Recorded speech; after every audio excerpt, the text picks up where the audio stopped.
Hi, people. Hello. Wait, am I live? Are we live? What is live? That's probably the question. Hi, people. Sounds right that I was connected from NIJISANJI. My name is Reza, Avanluna. Hi.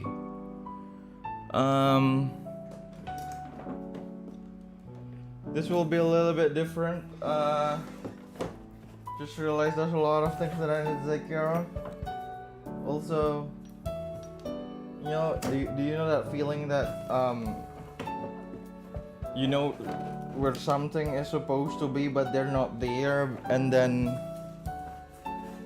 you're so frustrated because you know it's there, but it's just not. It's like there's no other possibilities of that thing not being there. You get what I meant?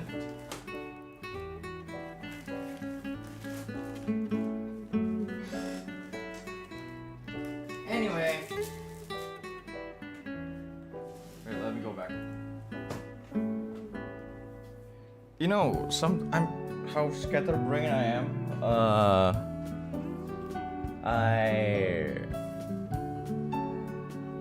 How do I explain this? It is hard to explain without making it sound like I'm stupid. Even though I am, I probably am. I stupid? Is that the question here? Is like, am I stupid? So, technically, I have something that I need to take care. It's like a what is it? Actually, it's an important thing.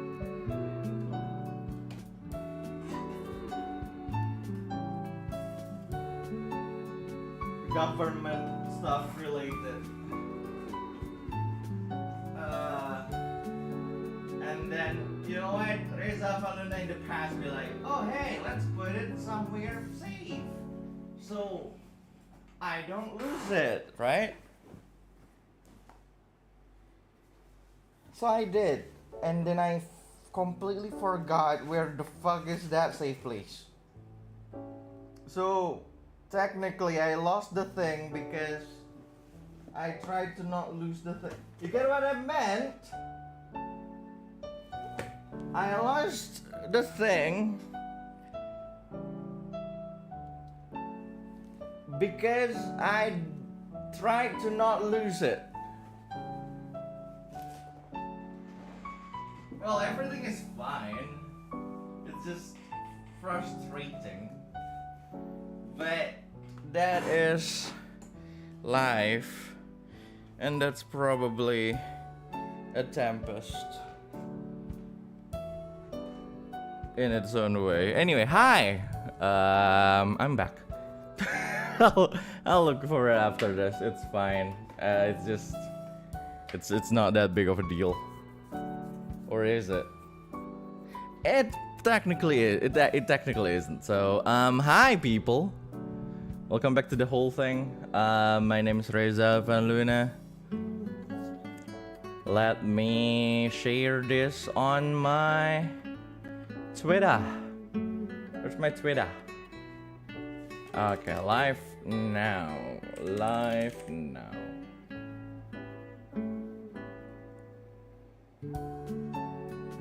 There we go.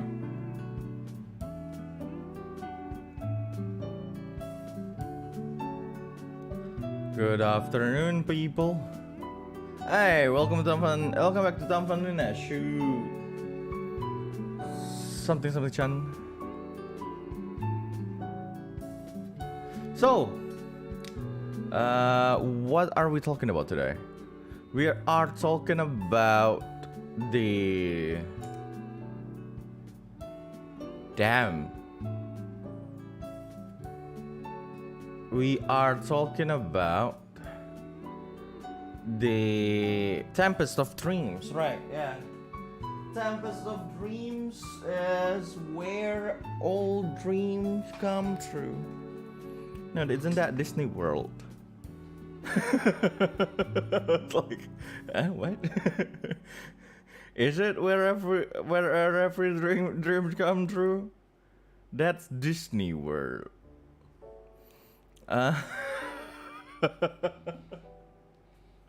So,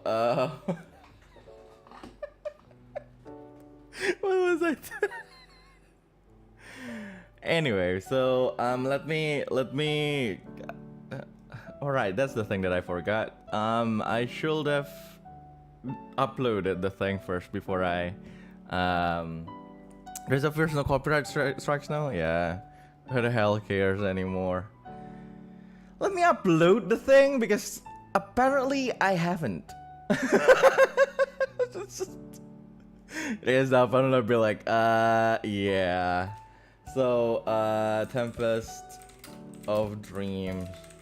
You know that part of your life where Reza Avanluna promised that it will be playable at the end of the week, but it's not playable at all. Yeah. Do you remember that time? Yeah, this is the time when it happens. The game is technically not playable. Well, the rules. Let me tell you guys the story. So the rules itself is technically finished, right? There's just an important part that I'm still working on. It's not that huge of a thing. It's just something that needs to be done. It's kind of an important part of the whole game. But yeah, Lapi ya mas. Hey, it's not my, well, technically it is my fault. So, what can I say? Haha. Is it not fixable? Rather than it's not, no, it is fixable. No, it's just not finished. Like that, it's not a problem whether or not it can be fixed. It's just not finished. Let me re-upload this because I forgot. I shouldn't share things from this one account. So I will use another account and also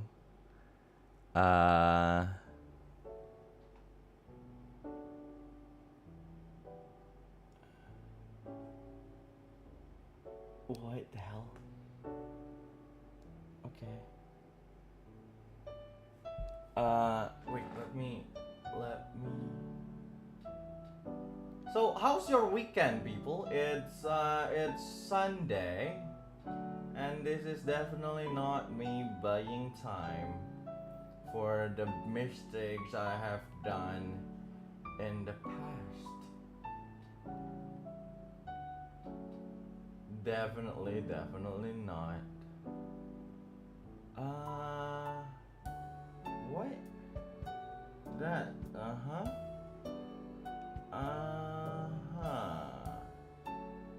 Okay, that's actually right. So, what's wrong, iPhone?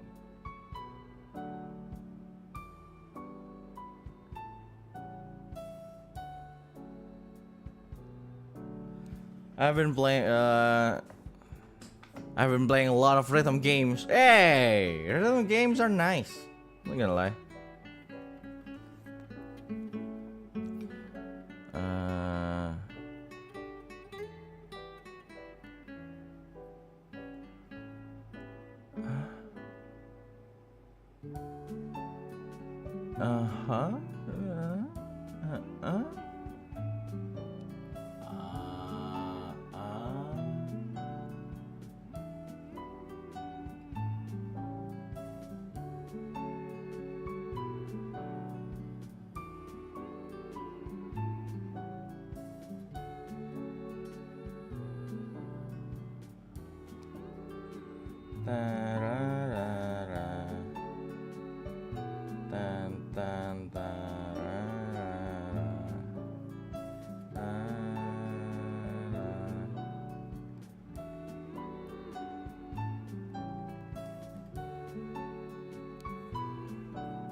Let's sign up for another fan project at the record at some point next week. Hey!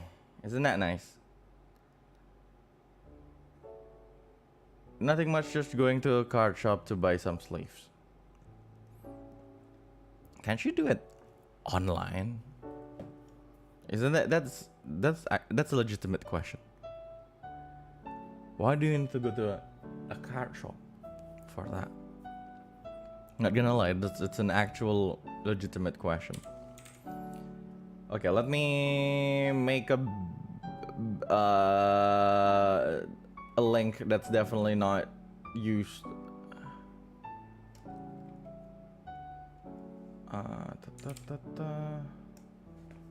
Okay, Tempest of Dreams. No, I already have it. You know what? Let's log in.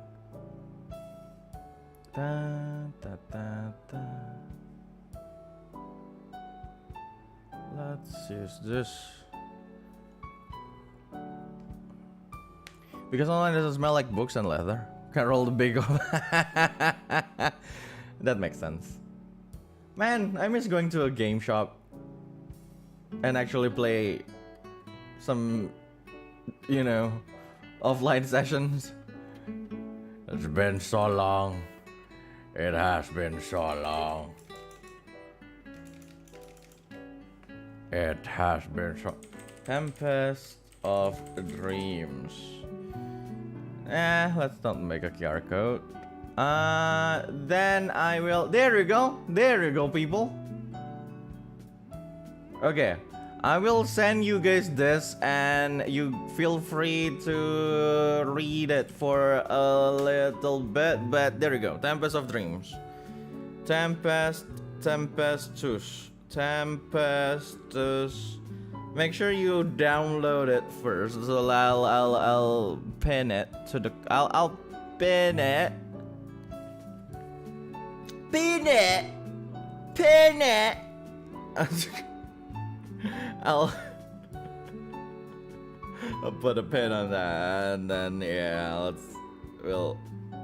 I'll wait for you guys until you guys open the thing, and I will, in the meantime, contemplate about life and think of all the things that I've done. It's yeah, that's a fan art. The cover is a fan art. Just to make it look like legit, make it look legit. Just a little, you know. Just to make it look like it's legit, even though it's not. It's not legit at all. Too legit to quit. Too legit to quit.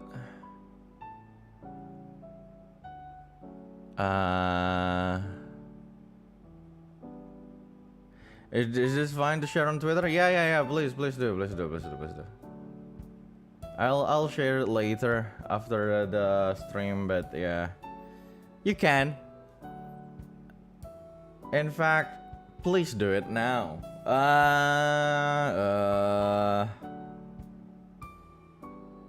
Why is okay?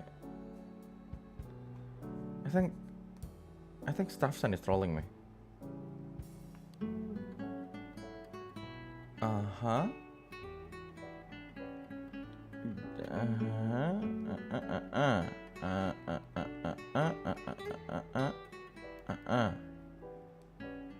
Yeah, I think Staffson. Oh, wait, what? Staffson?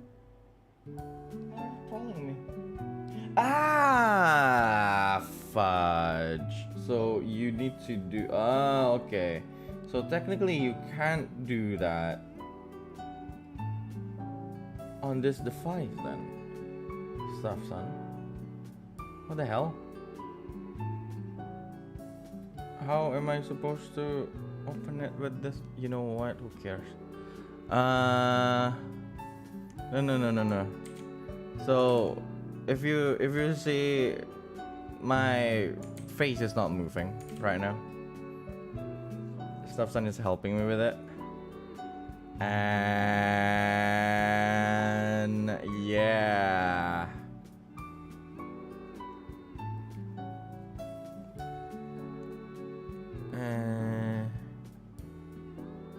Ooh, maybe I can.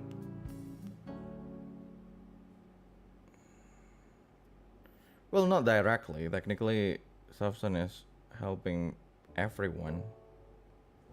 But I think I'm being trolled. Options. Nope. How do you navigate? Oh god, I hate Safari. Or do I?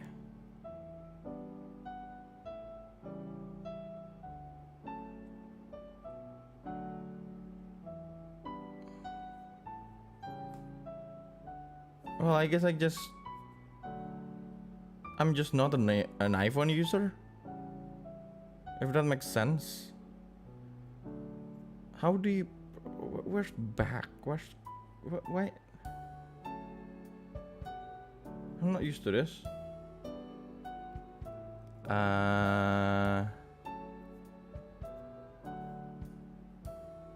Where's the setting on Safari that change your thing to like desktop mode? Is there any desktop mode in Safari? Why do I feel like there's none? Desktop mode. Is there's no desktop mode in Safari?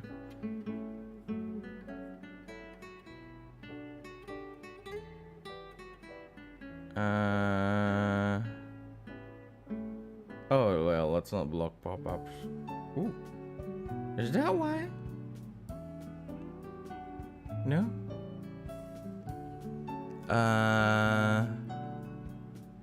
No, this is not intentional at all. I was like, yeah, something is just happening. A lot of things are happening. Request desktop website. There you go. All website. Will that make sense? No? Okay. I will just copy this. If it's not work, if this doesn't work, then I'll just, you know, guys, don't mind me. Go read the 21 pages of things. Just don't mind me. Don't mind me. I will be back to you in a quick minute. My face cam didn't die. It just stopped working. Is that the same as dying? I don't know. It stopped.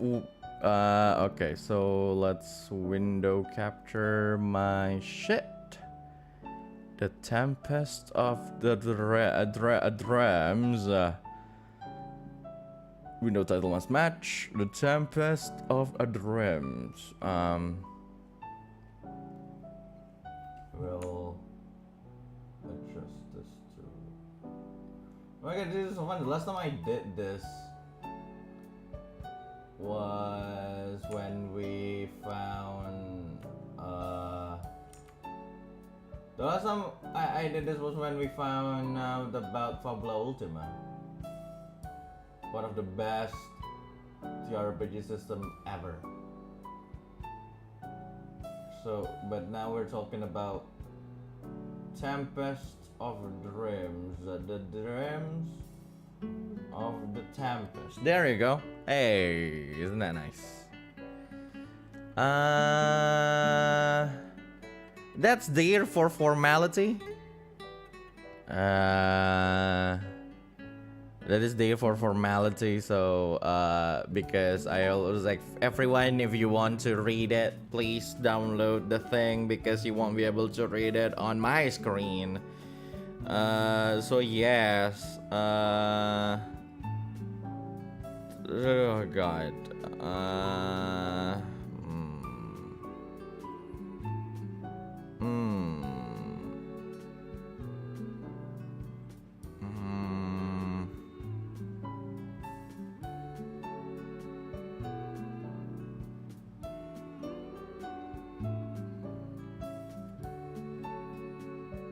Is there no Chrome for?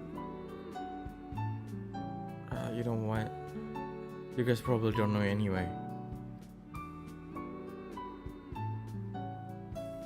Okay, I hate iPhones. I hate iPhones. So that's just true. I just hate it.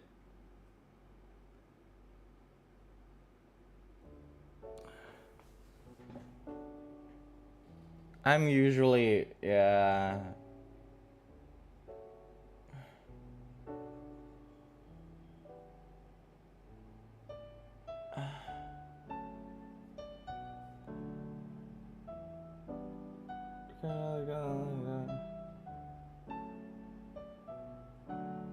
Okay. Yes. Go. There's something that's preventing like a menu because like I just opened the thing.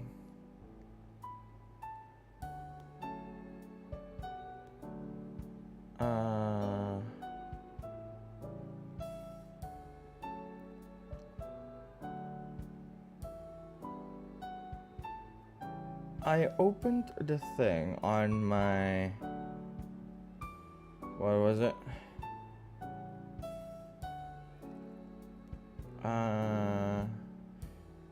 Inspector. JavaScript is on. I tried opening the thing on my PC and it's fine for some reason. But I can't open it on my phone. Even though that's pretty much what I need to do.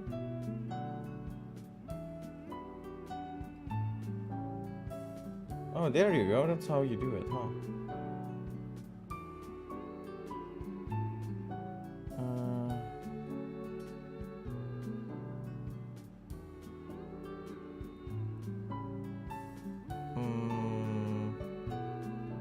You know what? Who cares? We'll do this later. Maybe use Chrome. Maybe I should use Chrome. But yes, welcome to Tempest of Dreams, everyone. I believe everyone, you guys, you already opened the whole thing. Let's just read through all of this. I tried designing the whole pages, and I was like, ah, well, that's the extent of what what Google Docs can do. So yeah. So basically what we need from this one. So it's supposed to come with 2 other supplements.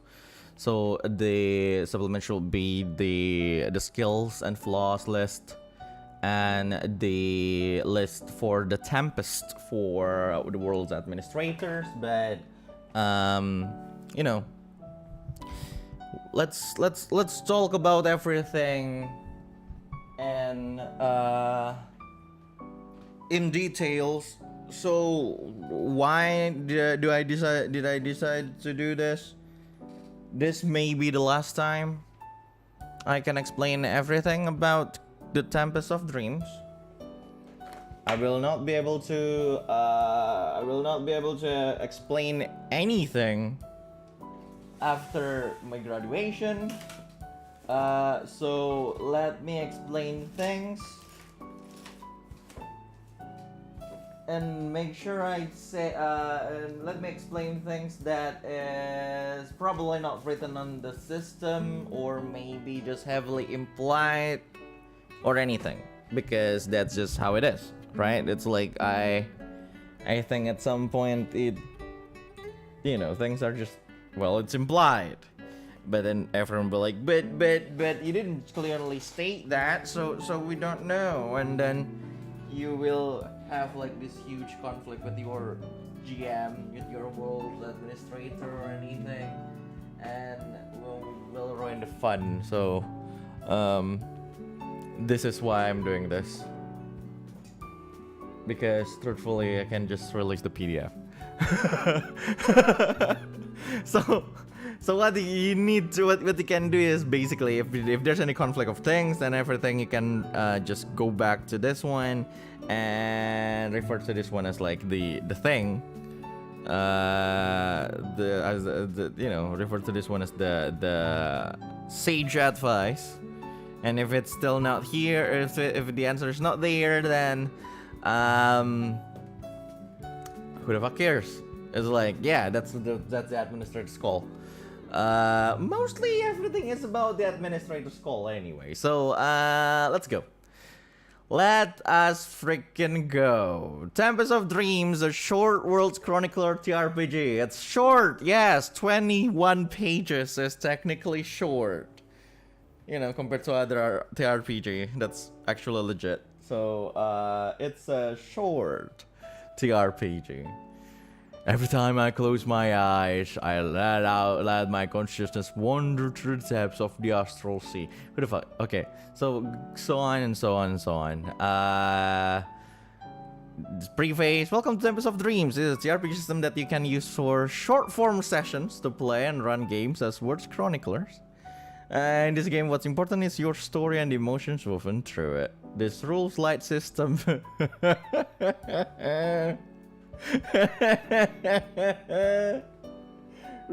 slide system. No, that's a lie. We'll provide guidelines and boundaries to make sure everything goes well and fun for everyone around the table.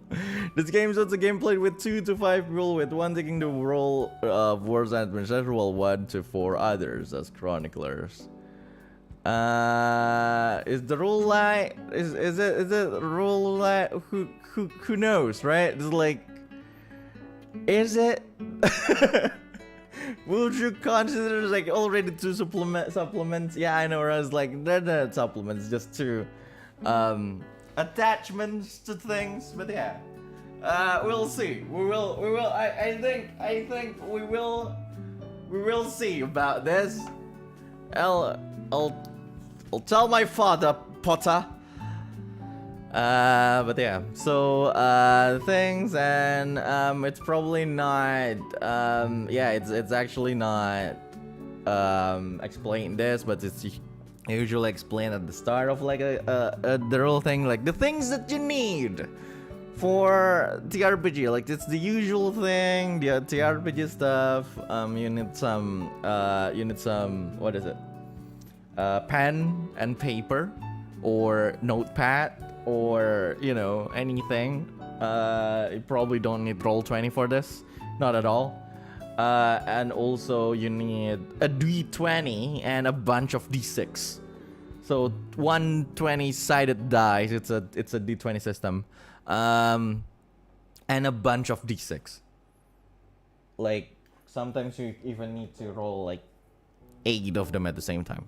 Anyway, so there you go. And the doc will provide you with information within 4 sections that is not translated at all to the thing. What the fuck? What the fuck? Google Docs. You know, the doc was like so structured. Do you know how structured that was? It's like there's like a lot of section and everything, and you can just go around. I was like, when you converted to the PDF, it's like, yeah, well, where's the section? I will probably release the doc later, just so it's easier for everyone to read through. The fuck, man. Anyway, PDF do be like that. Yeah, the first section will be the adventures in Tempest of Dreams. This will talk about the settings. More the general settings, the common settings between sessions and everything. Oh, by the way, if you have any questions, keep it to yourself for now, and then ask the question while go through that section. So, like, you know, I believe if you're already reading about it, reading like things right now on other you know, reading other sections right now, just keep it to yourself first, then we will talk about it on each section's discussion. Yes, that will be cool. Anyway, so there are 4 sections. The first one is the setting, the general set. The second one is the rules and the mechanics. The third one is for the chroniclers, the players. And the last one is for the world administrators. So yes, let's start. Should we talk about this? The setting of your adventure? So basically, how do I explain it? So, Tempest of Dreams is technically setting agnostic, but not exactly. It's like, well, the story is about you traveling to other worlds. That's one. So technically, you know, and those worlds are the main place you have your missions and sessions and stories, and so technically it's setting agnostic because, you know, you get to use other settings rather than the main settings. But you know, technically it's not, because Crossroads exists. So Crossroads is technically a setting. So it's not setting agnostic while being actually is. It's a complicated bullshit. Anyway, my worst chronicle about to show up in the new Final Fantasy XIV expansion. I know, right? Oh god, worst chronicler be like, where am I? I don't know. So yes, the Omniverse. By definition, the Omniverse is everything that ever exists since the start of the timeline. It can. What the fuck? So early in the morning. Well, I'll be right back.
Anyway, alah.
Okay, hi.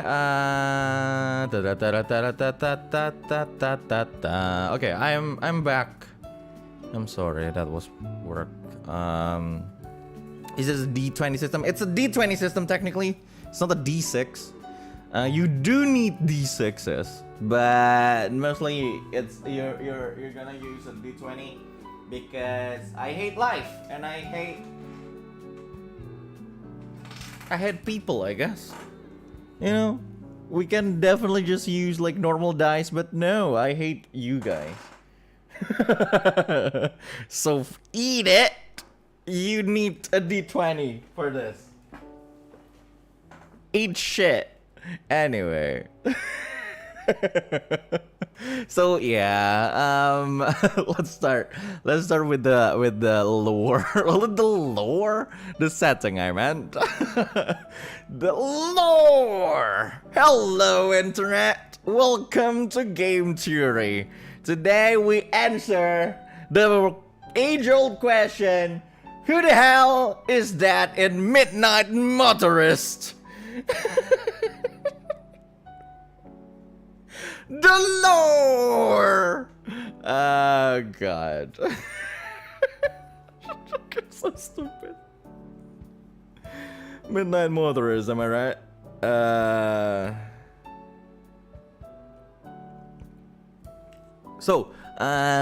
Omniverse, by definition, the Omniverse is everything that ever exists since the start of the timeline, so on and so forth.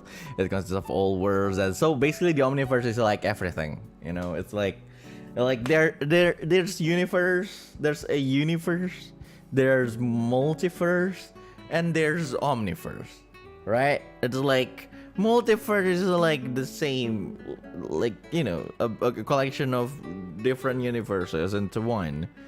And then while the Omniverse is like collection of different multiverses into one, in one huge thing. So that's Omniverse, right? So basically the Omniverse is like about everything. It's not Omega. Oh, no, not Omega Verse. Oh my god, they should have called it Omega Verse, huh? Just to make everyone confused. It's like, yeah, well, there you go. Omega Verse. When you think about it, MatPat should probably make a theory about Omega Verse. Is male pregnancy actually possible? Yeah, if you're a freaking seahorse. Anyway.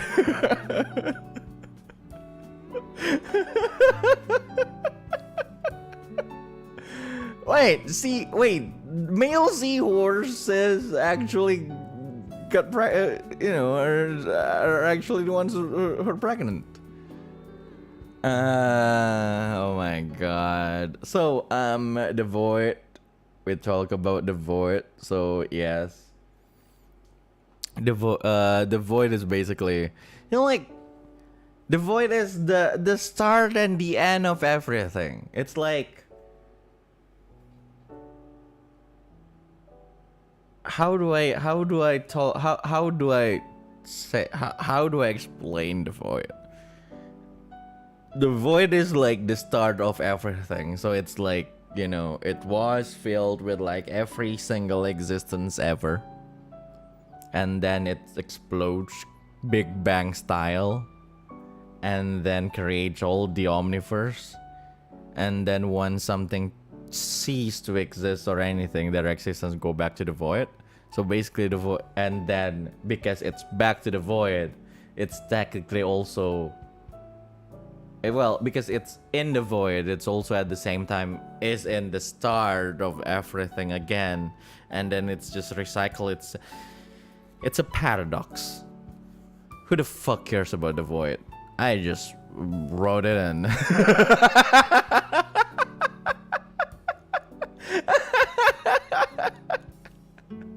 Just to confuse everyone. It's like, no. So what the hell is the void again? Who knows? Oh god.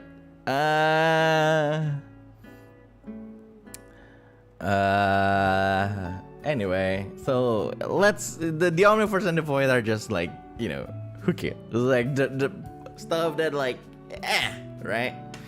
But the main thing that all of you guys need to understand to properly run a session or like play in this game is basically the theory of existence. So the theory of existence is basically the theory of what an existence is actually built from. So there are three aspects of existence: the space, the time, and acknowledgement, and everything. So basically, there's that, how an existence should exist within those three aspects. It needs to have a shape. It needs to stay within a timeline, and it's a bit an acknowledgement. So it can be a confusing concept for people because I am so bad at explaining things. So if you have any questions about it, please ask it right now. Please ask the questions right now.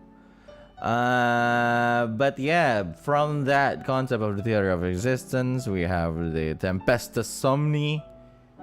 So Tempesta Somni is basically distortions of like those aspects of the existence.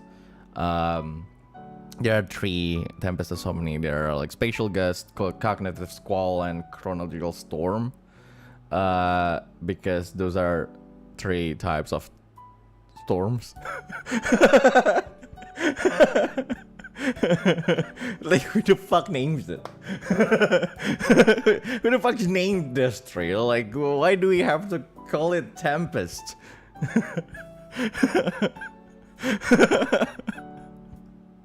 Anyway. So yeah, spatial gust, cognitive squall, and chronological storm.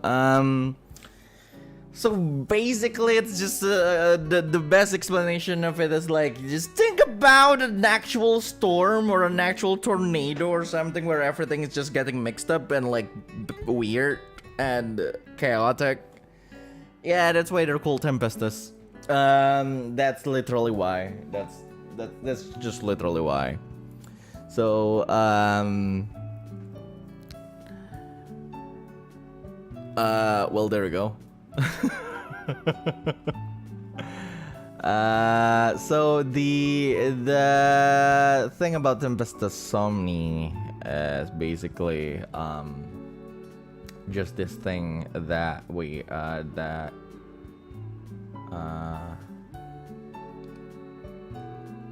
macam-macam puting beliung.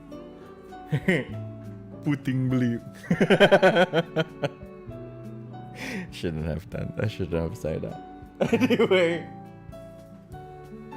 but yeah, those kind of stuff. But yeah.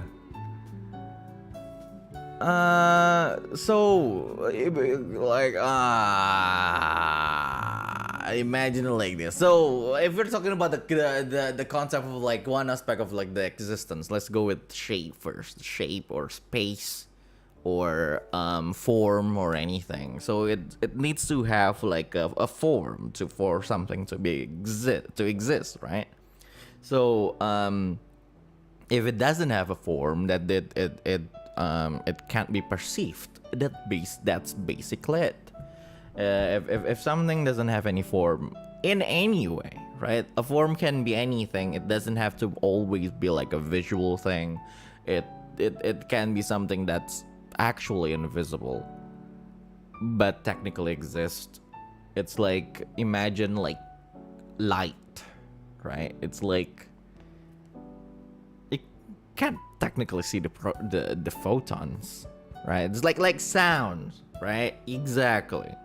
Or something that's actually just invisible and can't be perceived but technically still exists. It's hard. It's like, or ghost. Exactly, ghost. If the place where you are, if the world that you have a mission in have ghosts and they have like they can technically have a form but not being able to be perceived. So something that have a form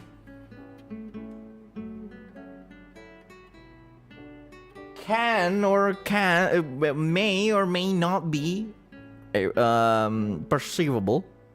Is that a word? I don't know. But something that doesn't have a form can never be perceived. So basically, that's the thing about like the shape and the space, and like it creates like everything, like the form of everything. So like a spatial gust.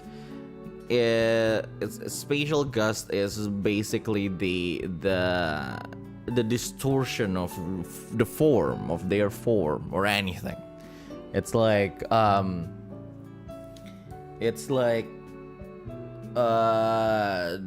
for example,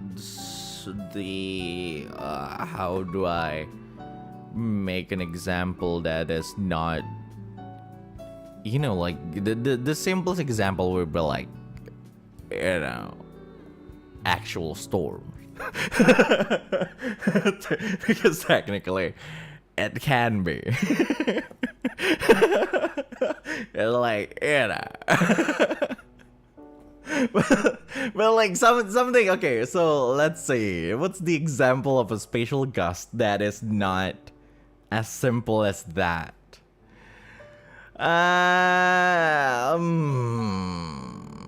It can be like it can be. Okay, let's talk about this in the okay, let's. Ooh, this is probably this is probably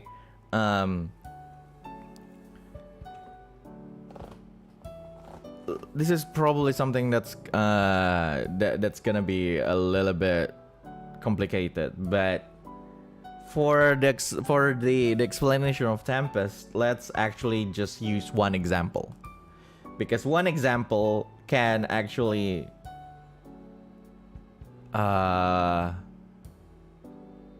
because one thing can actually be caused by three different, you know, things, even though the effect is practically the same. So let's talk about a city. So what if there's a case where there's a city? There's a case where there's a city where everyone is technically just trapped inside. So imagine a city, probably just a, you know, just a small one, a small town that traps everyone in it. So if we're talking about spatial gust, it's basically this distortion in the space and the shape and form of the city, where if someone walks through one point of the edge, they will just show up in another place. So that's technically like a distortion or like a tempest in the shape kind of thing. It's like that's technically a spatial gust.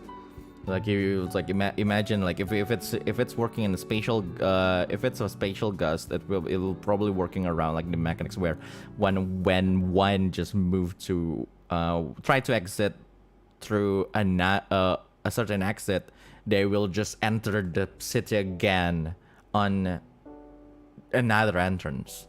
So basically that doesn't make any sense, because how the hell can you exit the place and enter it at the same time? But that's technically why it's called spatial, why it's a tempest. Get what I meant? It's not invisible wall. It's more like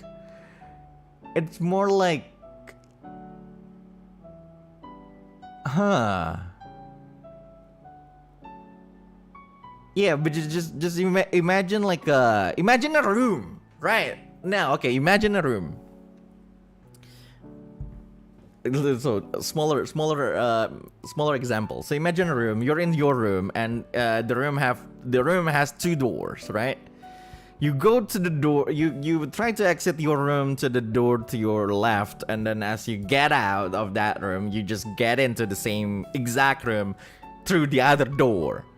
So that doesn't make any sense, but technically, but yeah, that's how spatial gust works probably.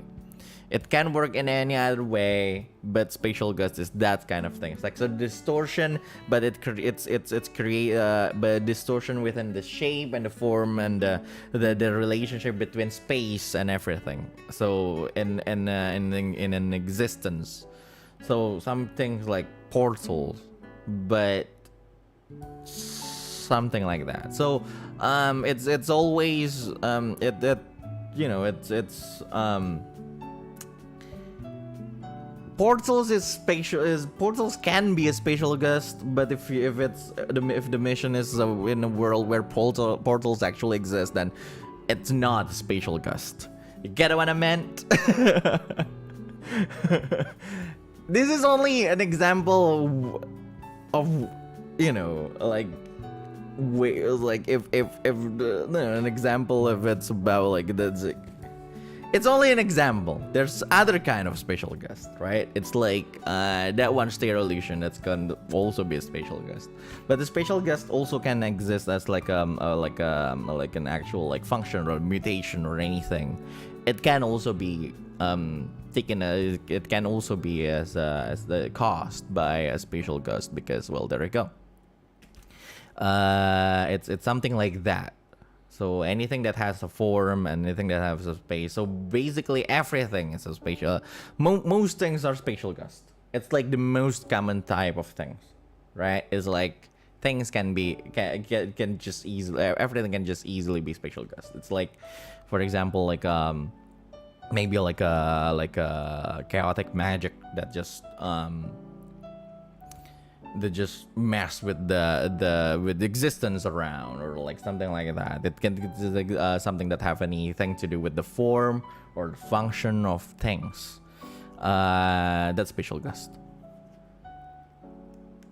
It's basically the most common thing. So that's the thing. So next one is cognitive squall. Cognitive squall is basically about acknowledgement. So the theory is like this is basically the theory. Something can have a form, right? Something can have a form, also exists within a timeline, like a continuation of a timeline, without being acknowledged by other existence. Meaning it can't affect other existence. The extreme case where it's not being acknowledged, like if something just not being acknowledged at all, right, by everything else, so like just zero acknowledgement, they won't be able to even stand. Like if it's someone's existence, if a person's existence lost their acknowledgement aspect, they won't even be able to stand on the ground, because the ground doesn't acknowledge their existence. Therefore, the two existences won't be able to interact with each other. That means they will just be floating everywhere. That's basically like the theaters. Like if in rare cases of that happening, right? So they will just keep on existing, and they will be able to perceive themselves, but everything else that can't perceive them, so the existence technically is not complete. So yeah, in an extreme case where like someone like it's zero acknowledged, but most of the times like it's not zero. Most of the time it's like it's not that rare. It's not that extreme of cases. So basically, if we're talking about, again, someone being trapped inside a room, then what happens is not the distortion within the shape of the room, the shape of the path someone is taking, but like what happens is it can be something like the exits themselves, the city themselves don't acknowledge this, some part of this person's existence, so they literally can't probably open the door, or they can't move past a certain invisible wall, because the world outside of that room doesn't acknowledge him. So like those kind of stuff. So that's how a cognitive squall can trap someone in a room. Yeah. So we must make the city acknowledge it. Well, technically, yeah. That's how you fix that tempest. But yeah.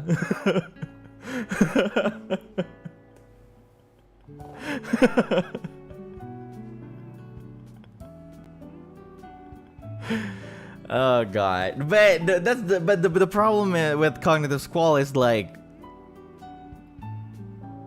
not even the chroniclers can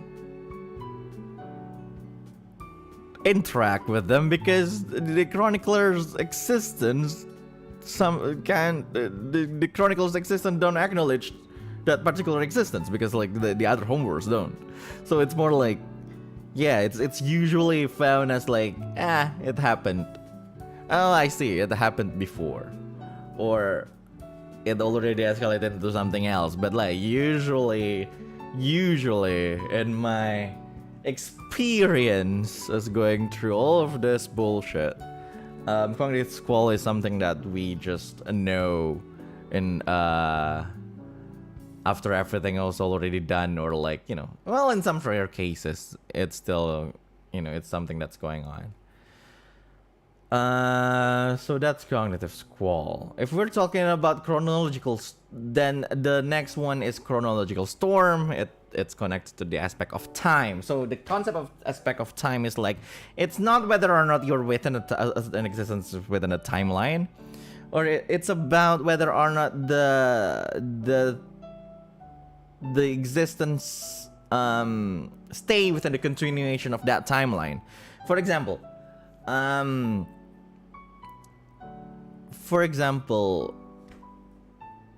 so most of the time, this is gonna be hard to explain because most of the time, time.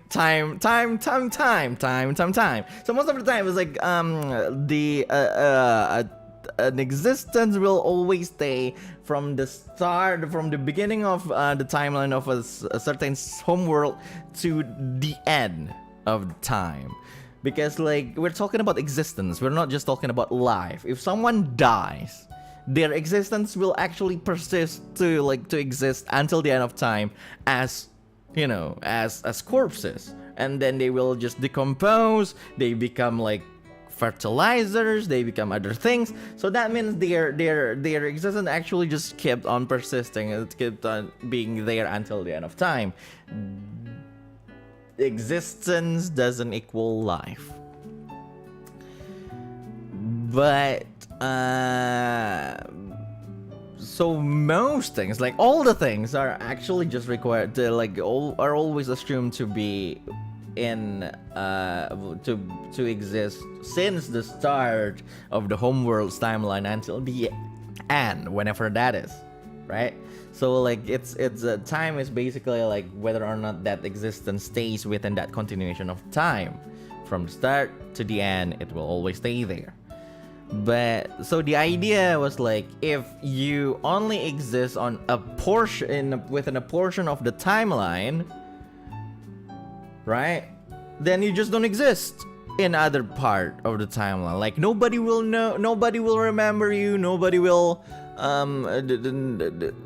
nothing. It's like all of your existence is just gone.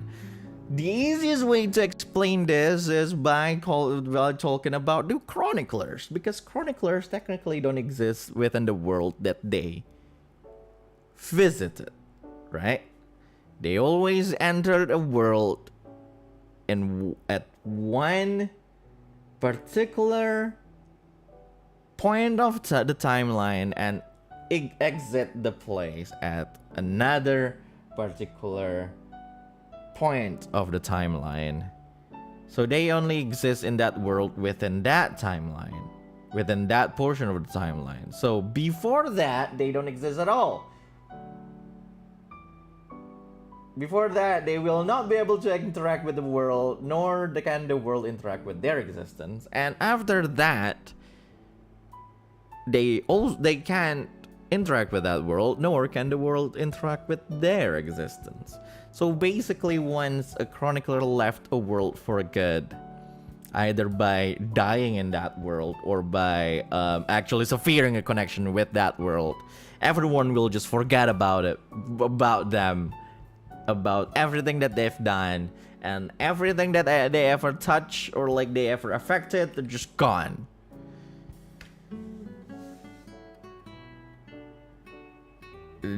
That's just how it is. In the rare cases of a chronological, in the rare cases of like something losing the aspect of their time, they will just exist on one particular like point, like a really small point in the timeline. So they technically just don't exist at all anywhere else except on that particular time. that particular point. That's the time aspect of the existence. Now the question is, what the hell is a chronological storm? The chronological storm is basically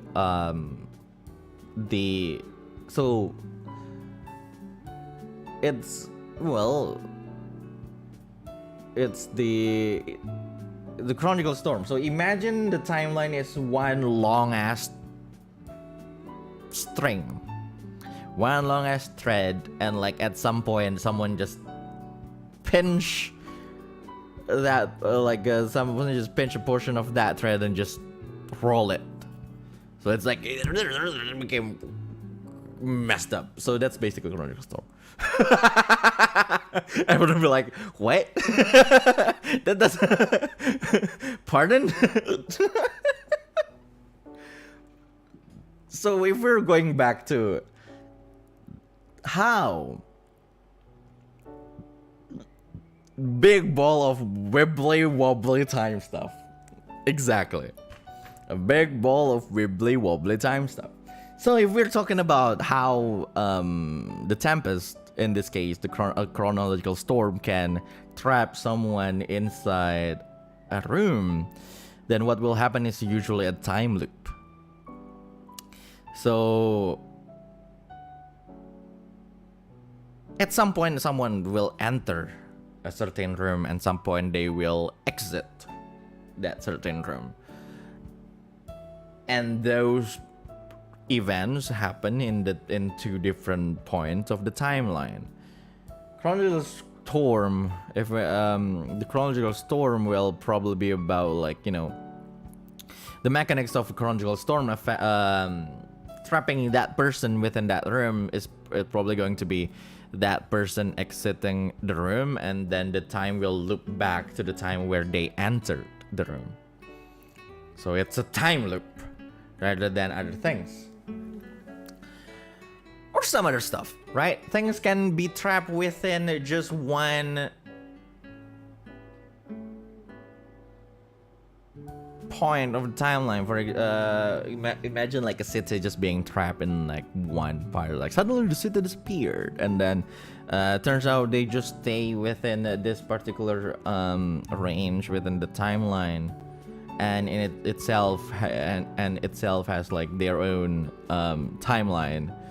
So that's hard to actually explain, but so like there's just no way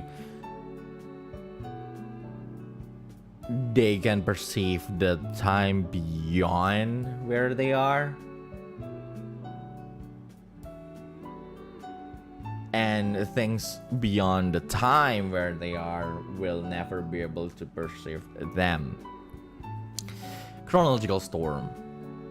It can also be something like the past and the future happening at the same time, or the past and the future connecting to each other.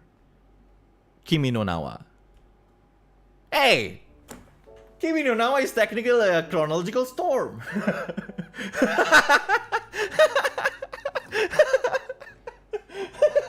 Like, what the fuck? Actually, I'm just saying that since the start. What the hell, man? Anyway.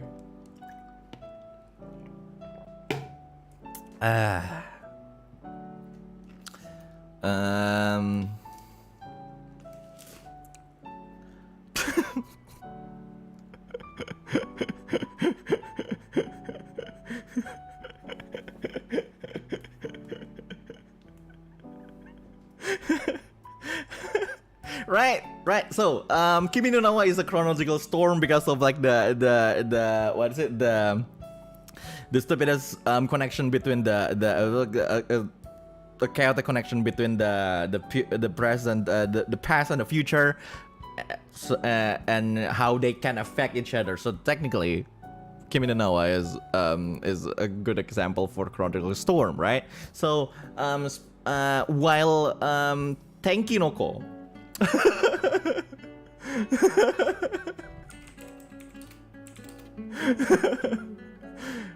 can technically be a spatial gust, right? Because, well,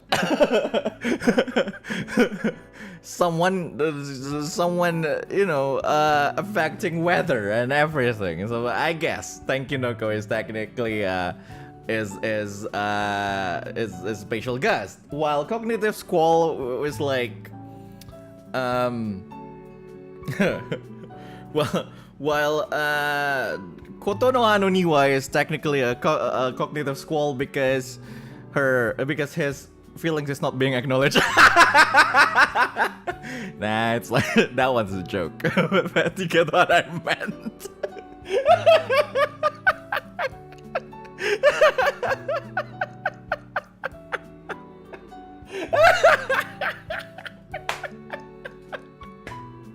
Oh god.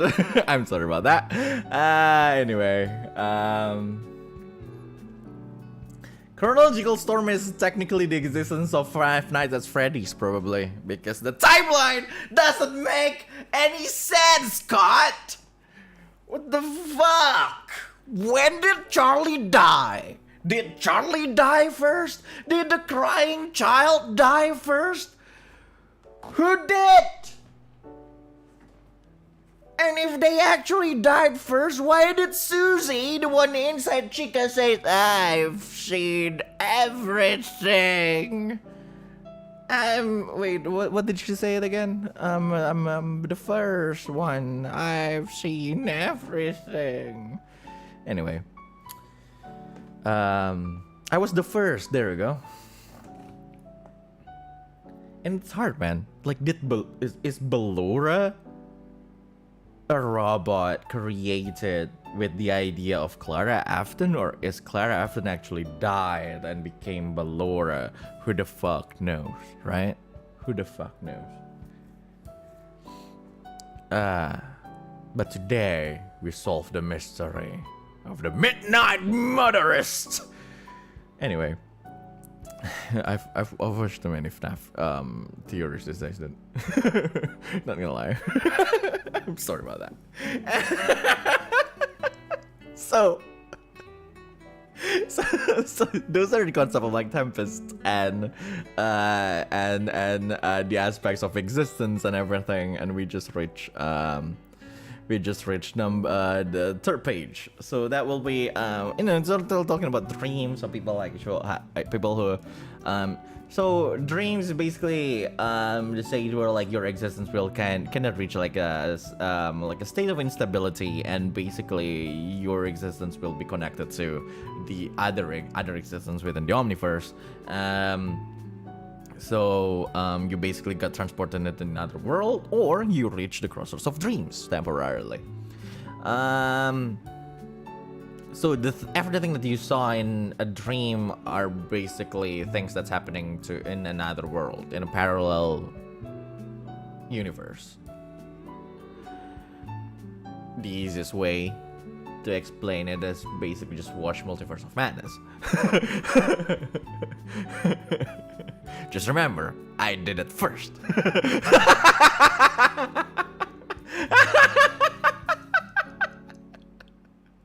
Anyway. Oh, God.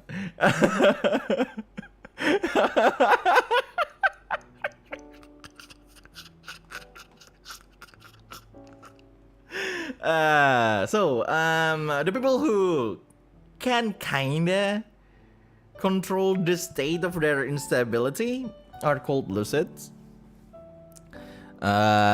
So they can basically control what they do in a dream, or what they do in another world, or what they do in the crossroads of dreams and everything. So that's the main prerequisite for someone to be a World's Chronicler. So yes. So the World's Chronicler is technically, every World's Chroniclers are lucids, and who are chosen to be a chronicler in any way. They can probably just stumble upon the crossroads and be like, hey, this is a nice place, let's get a job. Say no one ever. Or they're chosen by other people, right? They're chosen by other chroniclers, like, with a referral link or something. Hey, do you want to enter the chronicle? Do you want to be a words chronicler? There's a free trial up to level 70.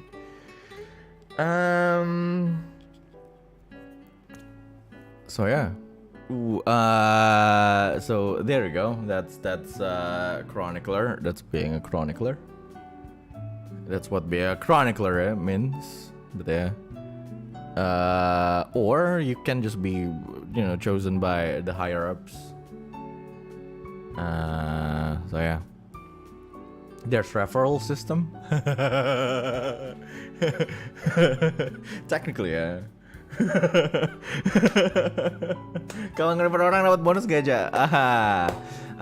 Unfortunately no. Tapi orang yang di-refer biasanya pas interview lebih lancar. Anyway.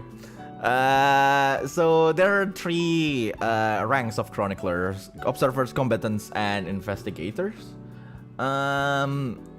And these are the ranks. They're not 3 different divisions. Well, they're 3 different divisions, but to be a combatant, someone needs to be an observer, and to be an investigator, someone needs to be combatant. So that's basically ranks. And Tempest of Dreams will basically have all the chroniclers, all the players be an investigator. So you do have like some kind of combat training, and you can travel between worlds, and your main job is to investigate Tempest of Dreams, basically. And yeah, we also talk about the fallen state in this. So your job is to investigate things, so there's no way you won't meddle with things.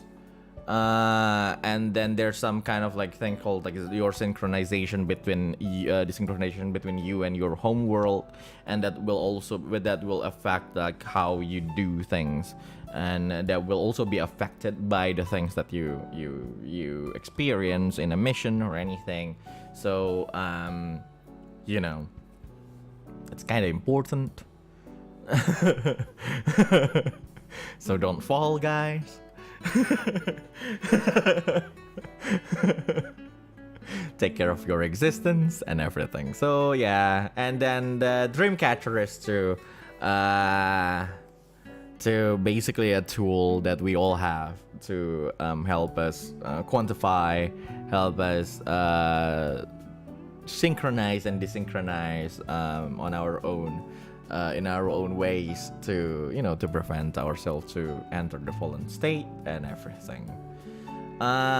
In some rare cases, like high synchronization with Crossroads or results of the announcement ritual, Dreamcatcher may grant their user their unique powers they can use during missions. Yeah, but those kind of things. And then after that, we talk about Crossroads of Dreams and Ritual of the Announcements. The Council of the Crossroads of Dreams. So the Crossroads of Dreams is basically the realm where that exists in the center of the Omniverse, where everything happens. Right? Where do we get the Dreamcatcher? You will get the Dreamcatcher the moment you become a words chronicler. You will be granted with a Dreamcatcher. You will be granted. A Dreamcatcher will be given or created for you. Anyway, Crossroads of Dreams is where everything. So treat Crossroads of Dreams as a hub. So because this system is just all about Tempest, so your story can't given, not just manifested. Yeah, it's given. It's actually created. It's not a part of your existence or anything. Someone actually just made it. The timekeeper made it, or the people that the timekeeper gave. So it's an item. It's not a part of yourself. Because like you read it as the chronicles are all equipped with specially made dream catchers crafted from a small part of their own existence. So it's not their existence suddenly change into a dream catcher. It's actually just the timekeeper taking a part of your existence and use it as a material to create the dream catcher, rather than, you know,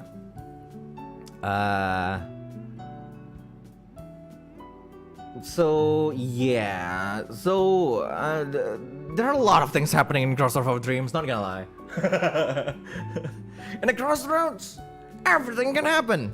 But the system is not about things that happen in the Crossroads. So it's something that happens in the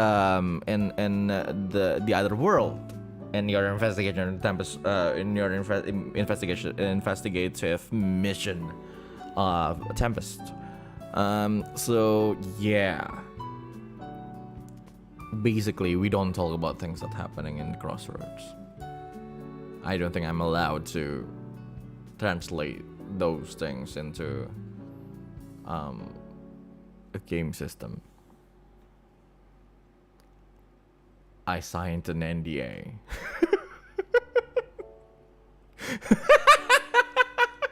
Kinda.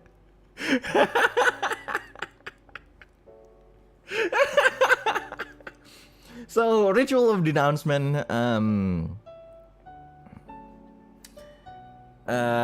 The ritual of denouncement is basically a taboo, right? You know, someone can actually just separate themselves from their home world to actually attain full freedom of their own existence, but doing that risk their home world to cease to exist.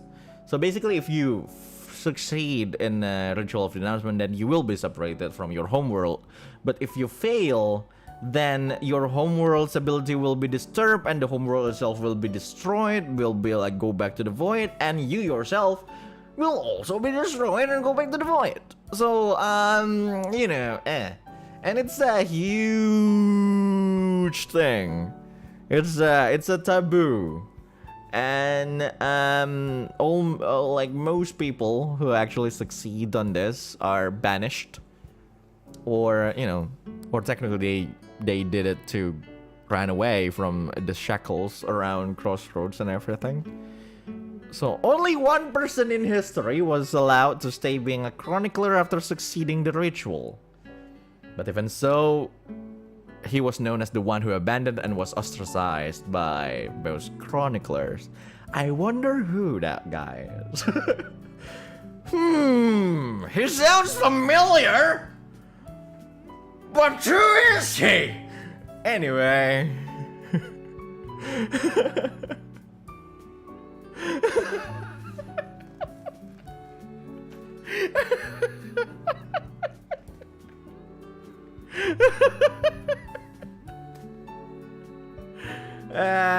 God. We don't talk about Bruno, no, no, no.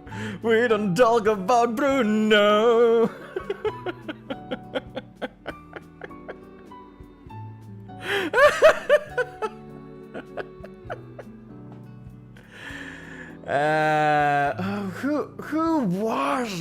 Who's that guy?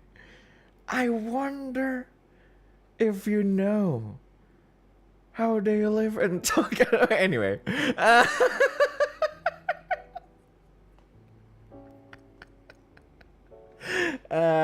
so there's ritual of denouncement. There's also the Crossroads of Dream Council.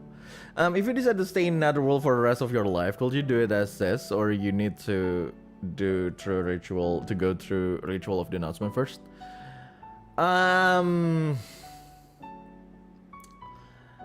Technically, you can do it as long as you don't bring anything from your home world to it. Because you know, you yourself can have like some kind of like avatar or like things that still exist within that world's that that particular world's what is it, like rules. As long as you stay synchronized with your home world and that other world, then you can stay in a certain world as long as you want, basically. So just don't bring like magic from a different world, or like artifacts from another world or other things, because if because you yourself, your own existence is technically being protected by the dreamcatcher that is made. So, you know, you still have some leeway, like some restriction that you can have to, you know, some restriction that exists but allows you to stay within other worlds. But other things from from your home world can't be there. Like, for example, you can't bring, like, you can live in a fantasy world, but you cannot bring your smartphone there. Toya.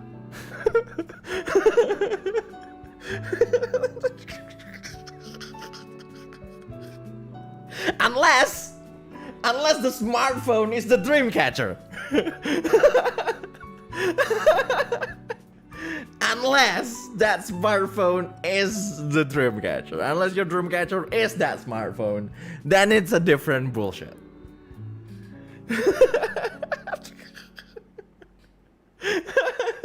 But generally, you can't bring your smartphone to another world, Toya. God. Anyway. What if the world is the world where fantasy allows technology? It's still something from another world, you know. You know, maybe mechanically it makes sense there, but like it's still something from another world. So it's still breaking the rules of synchronization, and that will still risk your you know, fallen status. So yeah.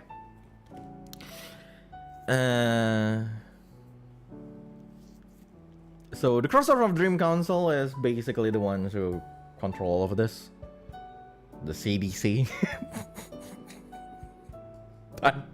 Pun definitely intended. Probably. Who the fuck created the CDC before? He's definitely decided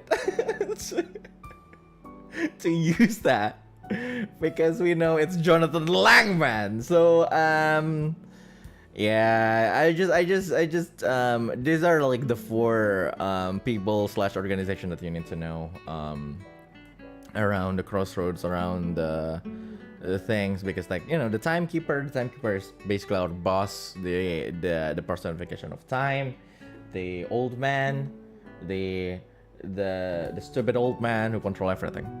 Lady Asmodeus is the one controlling the underworld of the crossroads. She is just don't mess with her. Yeah, you'll be decapitated, I guess. With her gaze only. It's like, one stare from Lady Asmodeus and you will wish that you die. Probably. I don't know. She's scary in the end. She's just scary. And then we have our the boss of the cross. This is my boss, basically. I wrote him in. This is my boss, Professor Jonathan Langman. He was an embryologist. For some reason, he decided to just be the head of the CDC.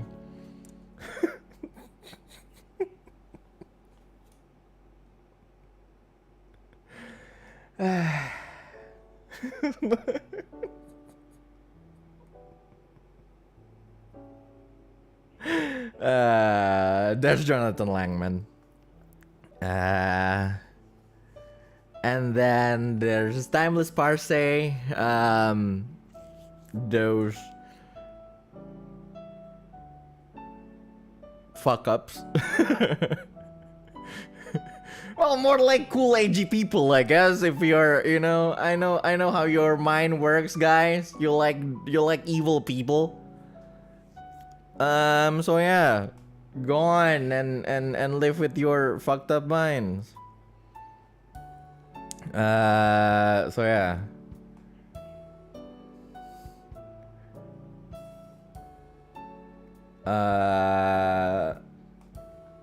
I believe there's no, there's no actual questions about like those stuff. It's just explanations.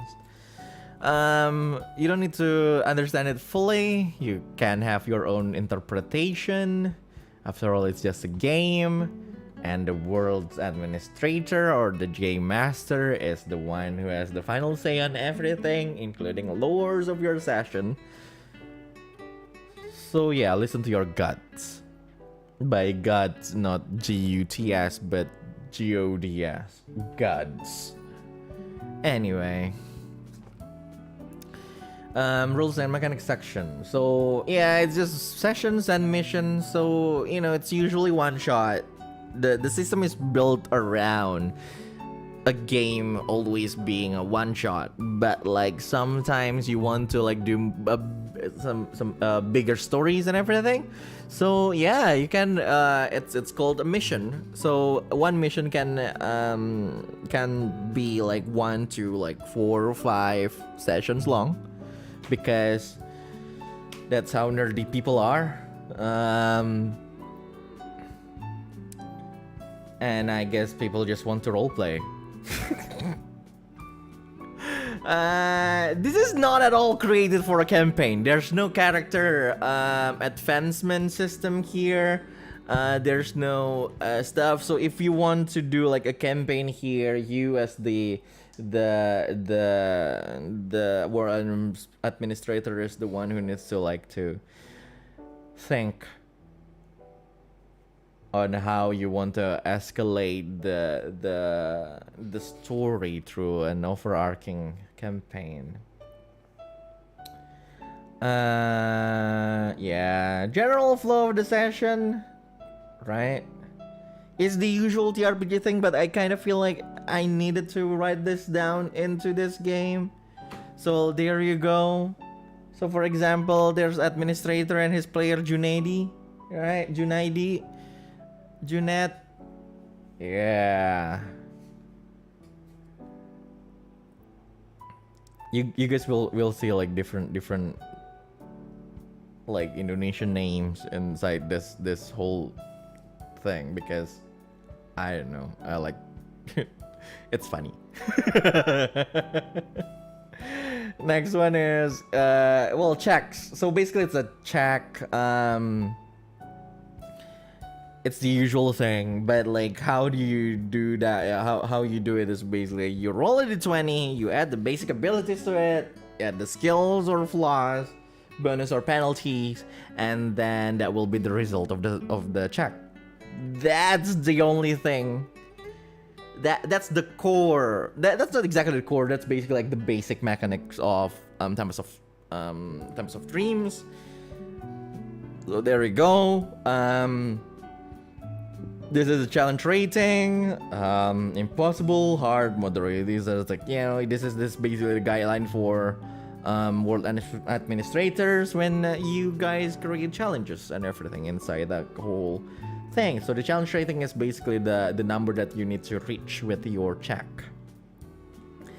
Some cases have opposing checks where like you are competing directly against someone else in a check.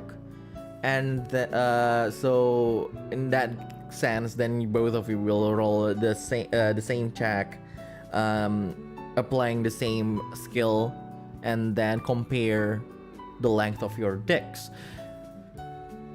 What I meant is compare the value of the result of the check, right? And then the one who rolled higher will be the winner of that opposing check. Criticals.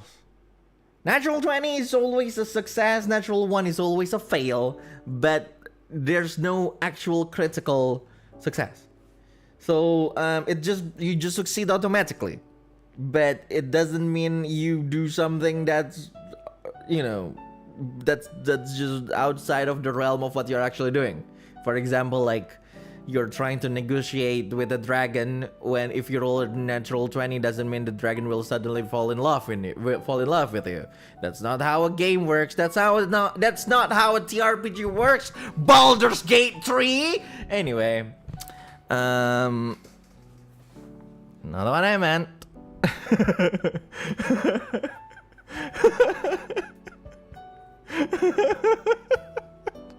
Natural 20 is just an auto success. That's it. So yeah, basically, and then for players you can use substitutions.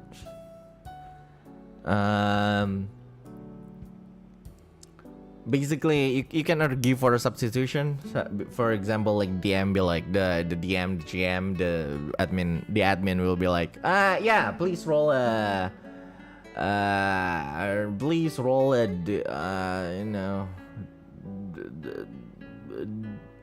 you do hardcore parkour thing. So roll dex.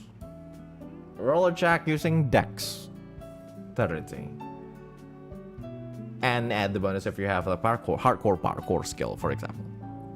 And they'll be like, yeah, but can I just do it like a little bit differently instead of like doing like a hardcore parkour thing? I just analyze every single step that I will take and take it more carefully. And well, will I be able to use my intellect for that? And admin be like, no, that's bullshit. Use your dex. No. In some cases, in some cases, the admin will probably allow you to change that basic ability. But if you do, if they did, then the skills will probably be not applicable anymore because it's usually just it give bonus to basic abilities, some basic ability specifically. So yes, for example, in the example we have Rahmat, who wants to try to walk, to cross the river. Why did Rahmat try to cross the river? To get to the other side. So yeah, he just decided hey, can I use intellect on this? And they'd be like, yeah, you can, but you will not be able to use the hardcore parkour skill on this. Sure, I will just use intellect. There you go. And Rahmat will evolve to Berkah. Next one, the last one is encounter. So encounters basically, it can be encounters basically like, well, generally you just describe things, right? Generally you just sit around and describe things. Oh yeah, this happened, that happened, But sometimes you kind of need to take turns, and then to this because it's more it's a little bit more the event is a little should be described in a little bit more detailed way, right? Or other things,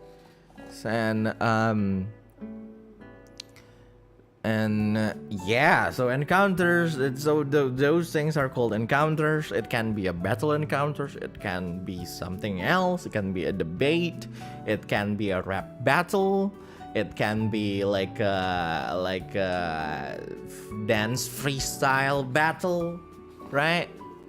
Or it can encounter can also be like people taking turns tending to something. It's like repairing things or doing other things. Like encounters can be anything, as long as it needs to be all explained in really detailed step-by-step bullshit. Then it's an encounter. There are 4 special checks in this game. Technically there's another one, so there are 5 special checks in this game, but the number 5 is in the world's administrator section. But yeah, so first of all, there's class check. So this game is never about strategy. In a way, this game is never about like detailed battles or anything. It shouldn't be, but technically you guys are combatants. And in some cases, punching other people is probably the answer, right? Violence is sometimes the answer.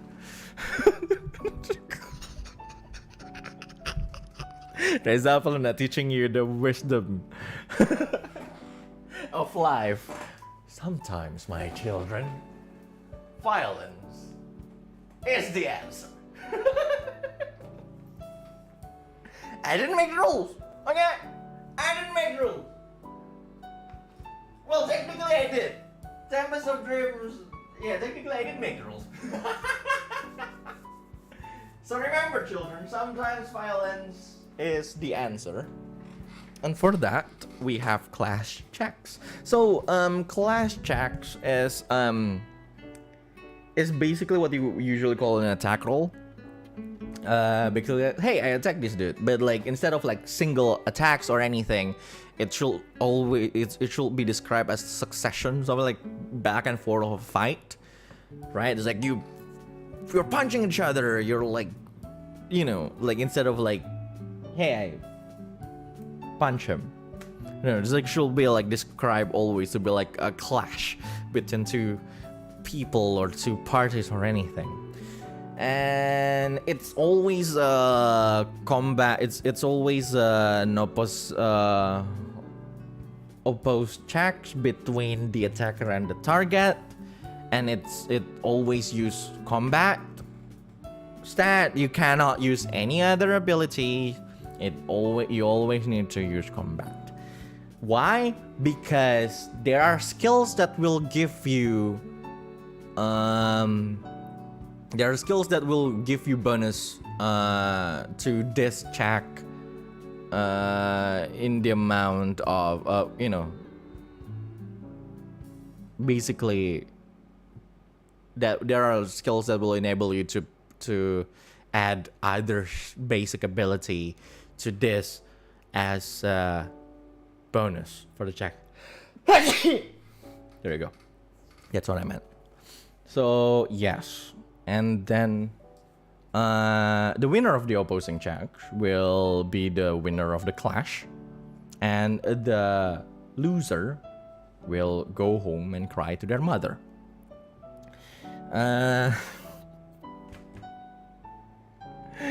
Oh my god! And the other party will receive the damage to their EP, their endurance point, as much as the differences between the two checks. And if at that point they actually have 0 EP, then the damage will be done to their HP. Only 1 damage to their HP. It's in the end, combat is risky. That's what I meant. Next one is a danger check. Danger check is what someone can usually say. What in D&D is called a saving throw.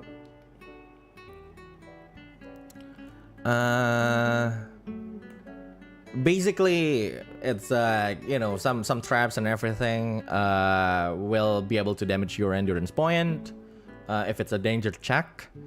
And again, the how much it's actually the damage is equal to the difference between your result, your check result, and the challenge rating of the danger actually. So keep that in mind, world administrators.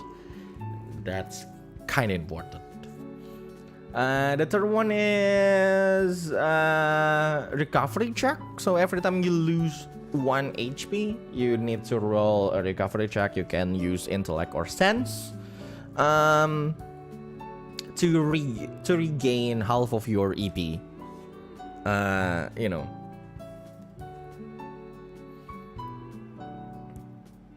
The last one is a synchronization check.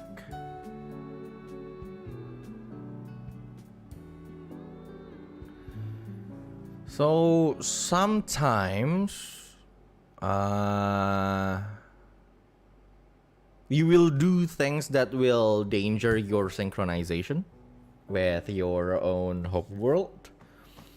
And in that case, the world administrator may ask you to roll a synchronization check, and and based on the CR, if you fail on this check, you will receive the damage to your synchronization point, depending as much as 1d6, 2d6, or 3d6, depending on the CR of the sync check, actually.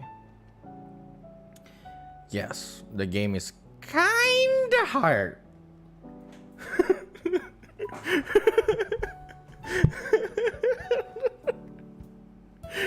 Kinda.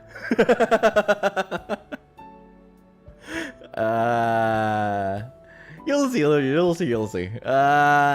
So we have chronicler section. So the next section is the chronicle section.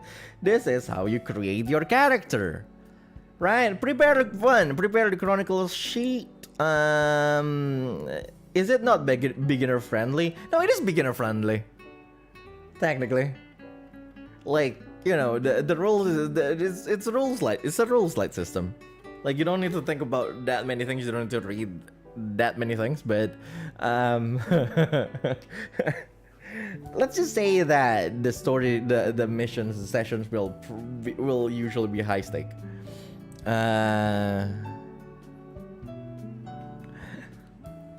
So yeah, writing a chronicle first, you prepare a chronicle sheet. So this chronicle sheet will be provided to you guys later on after I finish it, but it will contain all the information of that chronicler. You and then write the backstory of who are you. Basically, like number 2 is basically who are your character. So write down like your backstory, what kind of homeworld did you come from. This is basically where everyone be like, yeah, like, you know, do anything you want in this one. Right, and then equipment doesn't, you know, you can get any equipment you want, any item you want, as long as the world administrator or as long as your admin say yes to that. And, you know, of course, those will have some, you know, in-game repercussions and stuff. Determining basic abilities. So there are 5 basic abilities in this game. Senses, intellect, empathy, combat, and dexterity. So senses is about like your 5 senses. Intellect is about your brain. Empathy is about your heart. Combat is about your combat training and prowess. And dexterity is about how good you you know, you can use your body. Basically, you can move. How your control of your own body. Right. So senses is about like, you know, perceiving things. Looking for details, detecting enemies, detecting hidden things and other stuff. Also eavesdropping and all. It's about your 5 senses. While intellect is about like analysis, memory, deduction. What is it like? Studying thing and other stuff. Negotiation, actually, also. Debate, not negotiation. Debate use intellect instead of empathy. And while empathy is about like reading other people's emotion, reading how other people act, and how you act accordingly. Just like, you know, your persuasion, your deception, intimidating other people, negotiating with other people. Charming the dragon is empathy. So there you go. But also empathy affects your synchronization with your homeworld. So it will be explained later. But yeah. Then combat is about everything about combat.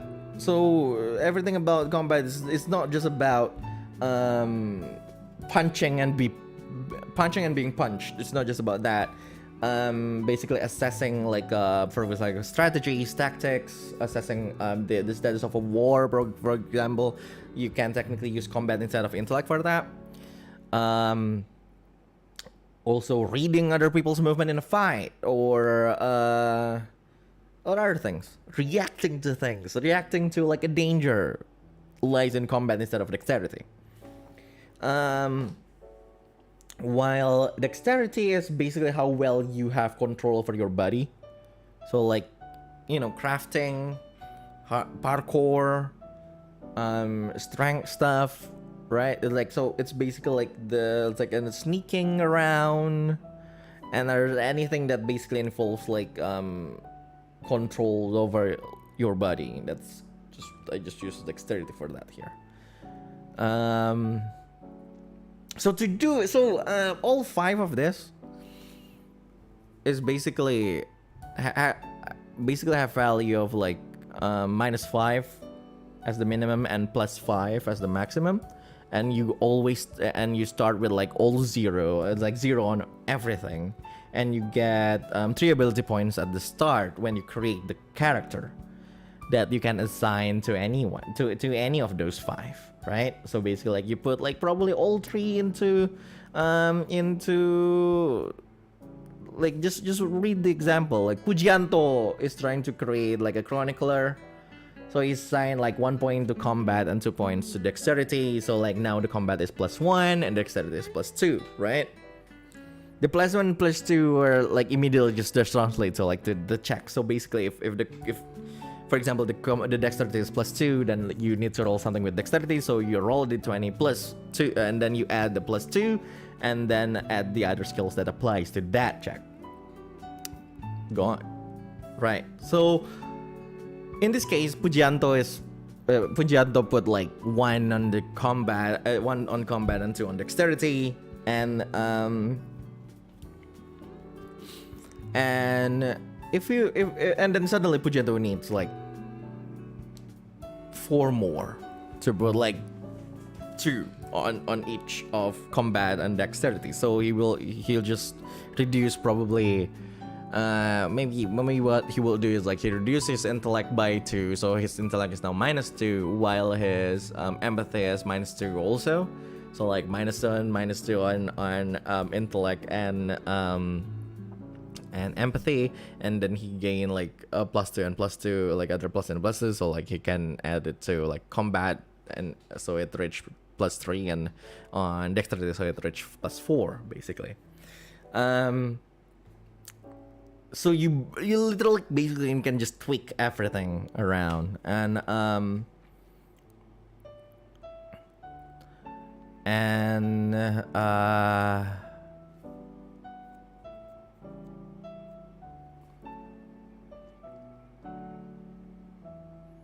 what was it? And you can technically just imagine them as sliders instead of like numbers, just like numbers. If it's easier for you guys, like, you know, you go down 1 step here, so you can go up 1 step another place. That's basically just think about it like sliders on like the things. So yeah, that's how you make your character, determining basic abilities and everything. But now, now it's the skills and flaws. The skills and flaws have like, it will be more relevant later on in the Dreamcatcher section. But basically, skills and flaws are like the specialized skills that you have, and the flaws, like the penalties, like you have later, it's like for you know, in as a chronicler. So yeah, at first you get 5 mastery points that you can use to get skills. So basically, skills have their own levels. So you can use like 1 mastery point for 1 level of skill, right? So with 5 mastery points, you probably can take like 1 level 3 skill, and then 1 level 2 skills, or like 1 level 1 skill, or like 5 level 1 skills. It's up to you how you want to do this, right? If you want to min-max, you don't want to min-max, it's up to you. And then you can pick a flaw. So there's like this there will be another table describing flaws. And so flaws are basically things that will hinder you in your mission. For example, you have a flaw that gives you penalty every time you try to look around, right? Every time you want to look around and see things, right? For example, let's call it nearsighted, for example. Jadi lu rabun jauh. So that's technically a flaw, right? And so that will give you penalty every time you need to look around for things. So when the DM tell you to look around for things using your sense ability, the penalty for that from that flaw will always apply. So flaws always apply, while skills don't. Skills is a choice. So happiness is a choice, while suffering is constant.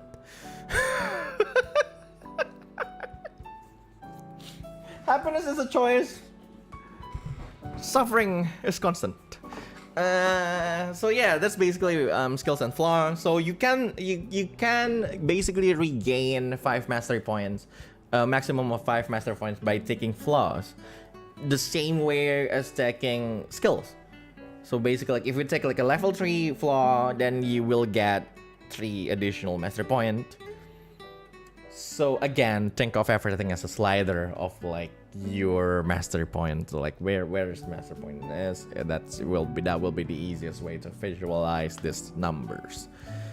5, crafting your own dream catcher. So the crafting dream catcher means like, you know, what does it look like?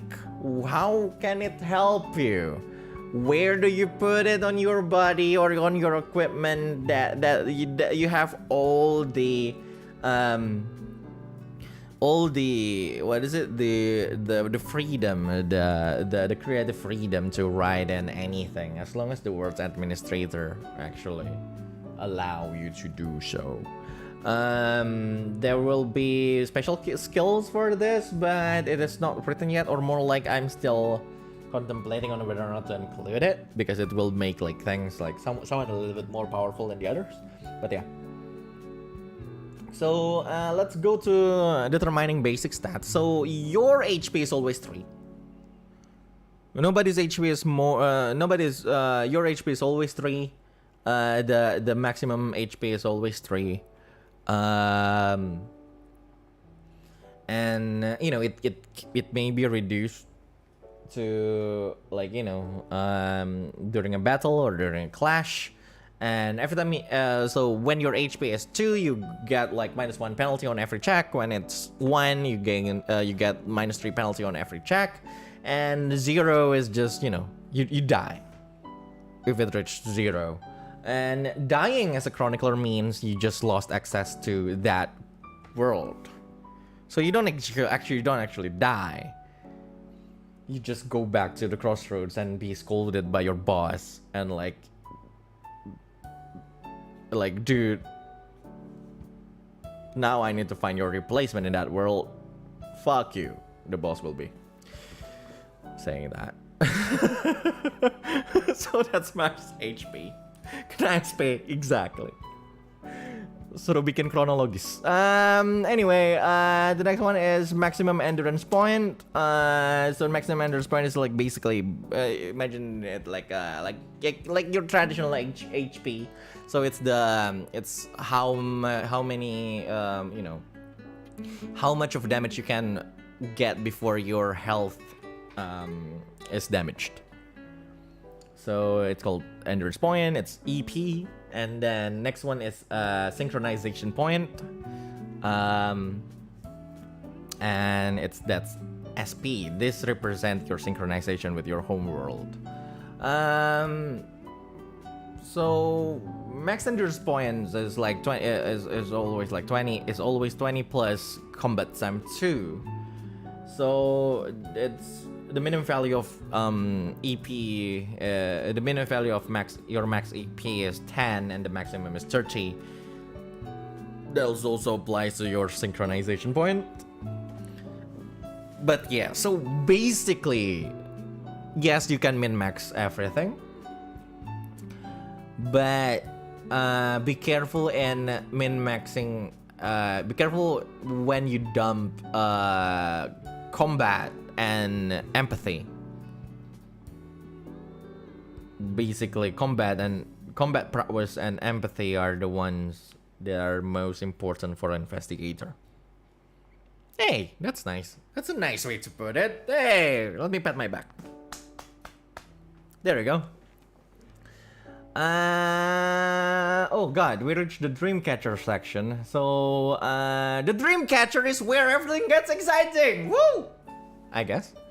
This is basically how this game is different from other games. This is how I'd say, like, it's the identity of the game. So the identity of the game is basically, for players, it's how you manage your synchronization. So because synchronization is important. So the basic use for Dreamcatcher is like for the identification and telepathic communication between chroniclers. But another feature for this is called the continuity synchronization. So to what is it? This is how you maintain your synchronization, is by doing this. This is how you gain an SP and how you also use your Dreamcatcher. Basically,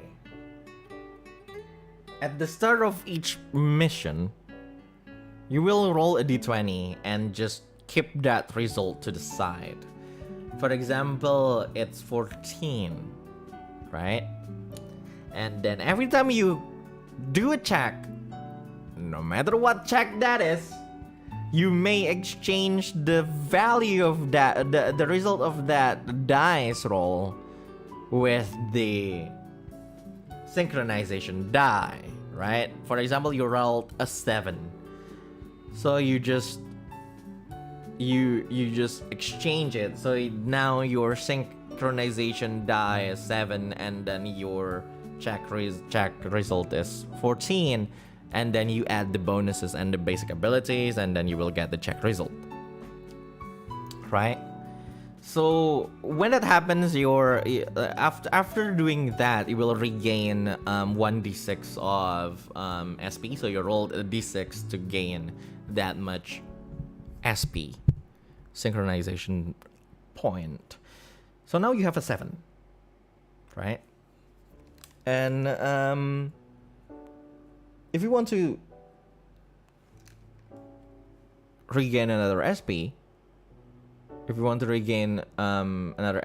need to do the synchronization again, which means at some point in the game you will be required to exchange the rolled dice with 7, and that's usually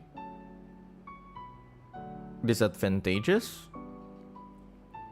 Like, imagine like you rolled an 18, and then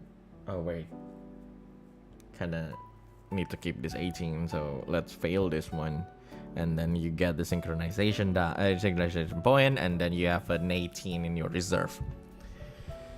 Now, that's continuing the synchronization. The easiest thing.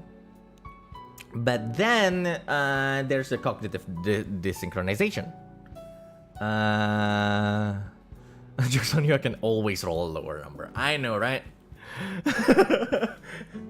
So with the synchronization, remember, a natural 20 and natural 1 will still be described as a natural. It will still be will still be treated as natural 20 and natural 1. So basically you can like imagine you roll natural 20 and then you automatically succeed that. But like you say, you know what if I just use a synchronization and take the natural 20 into my reserve and put whatever my sync die into the check. So you don't automatically succeed the check anymore, but you have a natural 20 in your disposal. Next time you do a check that seems to be impossible, you can just, hey, you know what? I have a natural 20. I have a natural 20 and there's nothing you can do.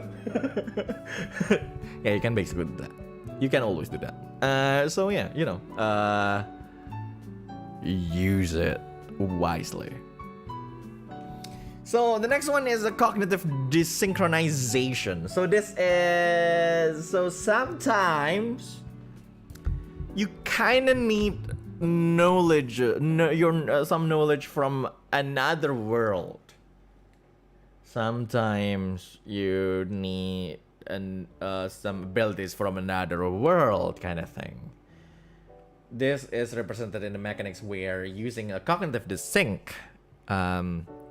by using your synchronization point, you will be able to gain bonus that you don't normally have. For example, you can double a skill bonus or suddenly use a flaw as a skill. So you get what I'm saying here. Basically, flaws don't always hinder you as long as you know how to use them. So your flaws will with this can be used as bonus instead of penalties, and that will help you with your checks and everything. But in order to do that, you will be required to pay some SP equals to a number of d6 numbers of d6 depending on the level of the skill. For example, you use or flaw. For example, you double the bonus of a skill, and then that skill's level is level and you double the bonus of a level 3 skill, so you will be needed to roll a 3d6 and reduce your SP as much as the result of that 3d6 rolls. It's the same applies when you use a flaw instead. If you use like a level 3's flaw, and then so that penalty will just, the minus something penalty will just be immediately flipped to a plus something bonus, and then you will need to roll a 3d6 and reduce your SP like so, right? Remember, maximum SP is 30, so use it wisely.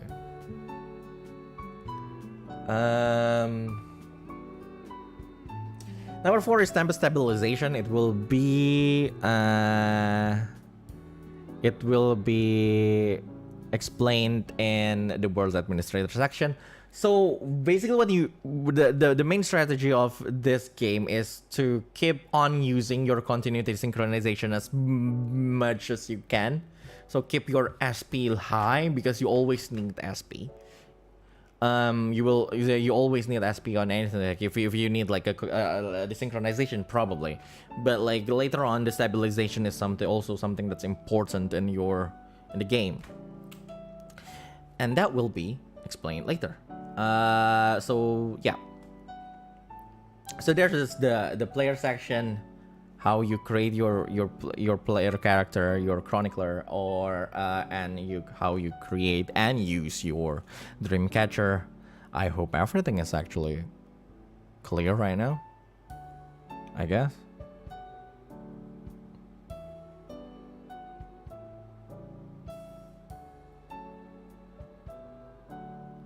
I hope it's clear enough. But yeah, let's go to the last section, that is the world administrator section. So you're a GM. This part of the section is basically explain who the hell you are.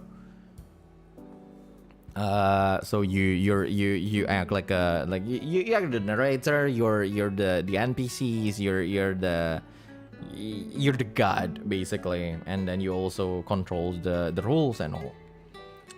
Just like the usual GM thing, right? The usual jamming thing. So to create a story here, you need to. There are two things that you need to know. They're like Mastermind and Tempest. So Mastermind is the source of the Tempest. Is the one causing the Tempest. So a Mastermind can be someone, can be something, can be an event, can be a rift in existence, can be anything. But basically the Mastermind is the core, the one that caused all the Tempest. But your mission is always just about the Tempest instead of the Mastermind first. So you do so there's no so the structure of the mission is not about like, hey, you need to stop this person. No. The premise of the mission is always, hey, investigate this event. Investigate this Tempest. Or we detected a Tempest here, go investigate that. And the Mastermind will slowly be revealed through the investigation. And usually handling the Mastermind is how you handle the main Tempest anyway. So yeah. It's like just take care of like the things that's happening first. The investigation is always about like taking care of like the things. And there are three types of Tempest, of course: Special Gust, Cognitive Squall, and Cognitive Storm. We talked about this. And there are four like potential level for a Tempest. So minor, major, disasters, and cataclysmic. The difference between the four are the strength. Is basically how much it affected and how bad it can affect things.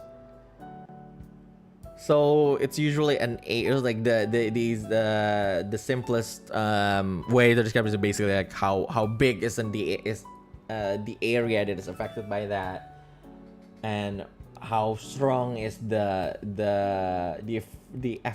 effect of that, basically. How strong can they affect the whole thing? So there's that. So that's Tempest. So yes, I gave you guys two like Mastermind examples. You guys can actually just write anything as Mastermind. And then yeah, so for NPC creation, you can just follow the usual NPC creation before. The character building steps that is on the previous section. You just follow that. If they're not a chronicler, if they're not part of Timeless per se, just don't give them synchronization point. And you can always just adjust how many skills that you want to give them or not. It's up to you. That will always be useful if you're making like monsters or so. Haha. Anyway. Stabilization check is the last special check that exists in this game, and also basically the core problem that you need to solve. So you will find Tempest on your investigation, whether or not it's the minor ones or it's the core ones. You will always find Tempest. And each Tempest will have their own difficulty and the difficulty rating for like stabilization check to stabilize them. So it's always just a check that you can describe by anything. Just describe as anything, like how they handle the Tempest, how they stabilize it. It's up to you how you want to describe it, but it will always but the stats of the Tempest will always include what basic ability is needed to stabilize them and how big is the CR of that stabilization check. And yeah, normally you can just do a stabilization check, but if you want to bypass that, you can just immediately pay an SP, pay like some SP, and the number of the SP that you need to pay is equal to, like, you know, the number of D6 depending on the level of the Tempest, right? It can be minor, major, disastrous, or cataclysmic. So 2d6, 4d6, 6d6, and 8d6. And we're like, 8d6 ja? Really? So, the average of 8d6 is technically 28.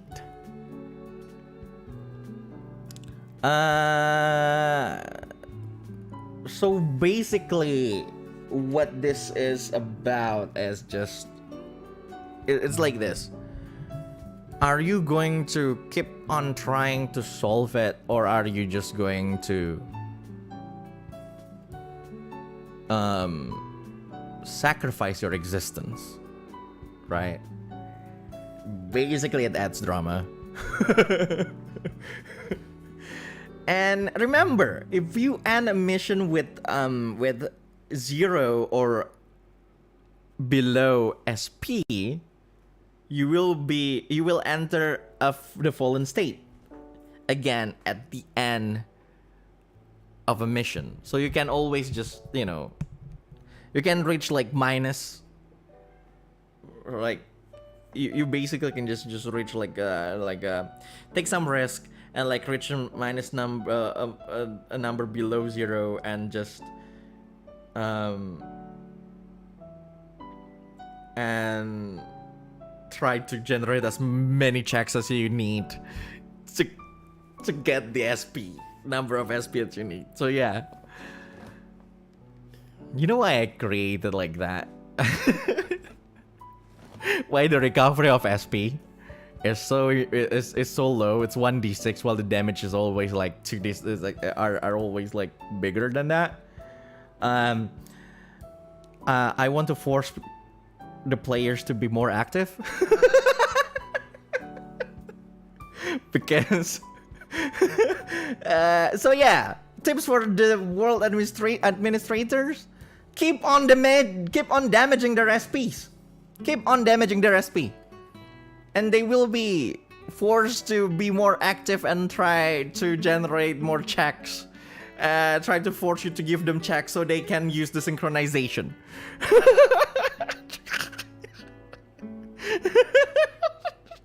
You wanna win? Play the game.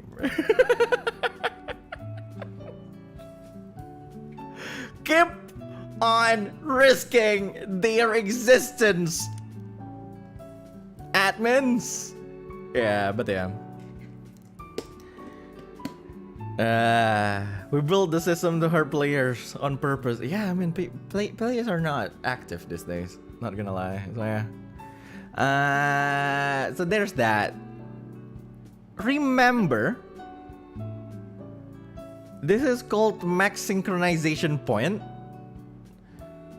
So no matter how many times you do the synchronization, it will never, your SP will never exceed your max SP. Remember that. All the limitation to make everyone more active. Be more active, guys. Be more active. Help your GM.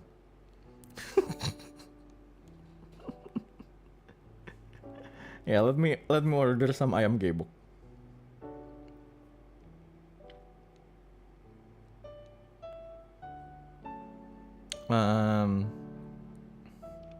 Anyway, so there's stabilization check. Now, creating Tempest. Rather than creating Tempest is more like it's supposed to be like creating masterminds, I guess. But you know, I like the Tempest. I like calling it Tempest rather than mastermind. So first of all, you need to determine your mastermind's basic information. What are they? Who are they? How can they do this? What allows this to happen?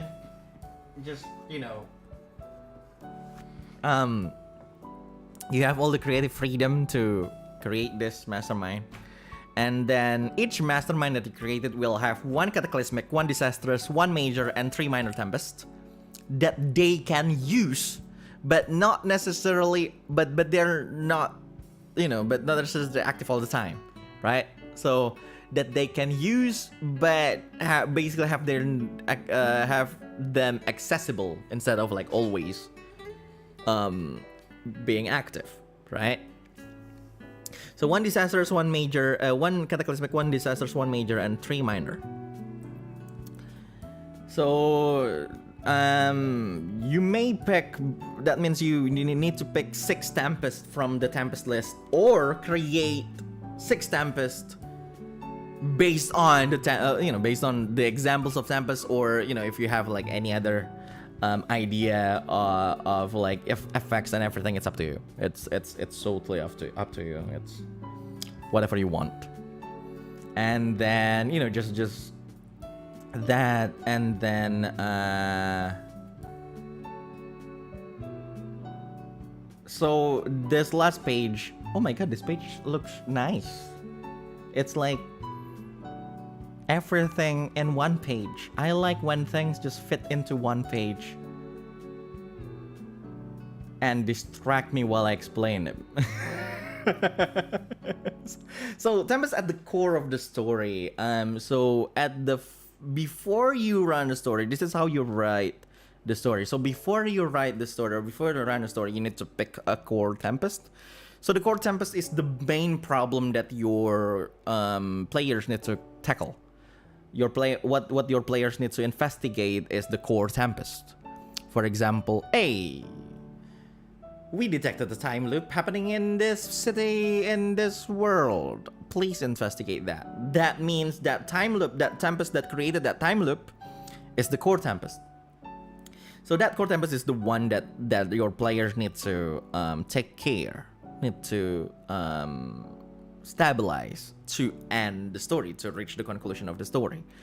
So it's usually the one hidden behind everything, and it is always a non-minor tempest. So it can be a major, it can be a disastrous, it can be a cataclysmic tempest, depending on how hard you want your game to be. Get what I meant?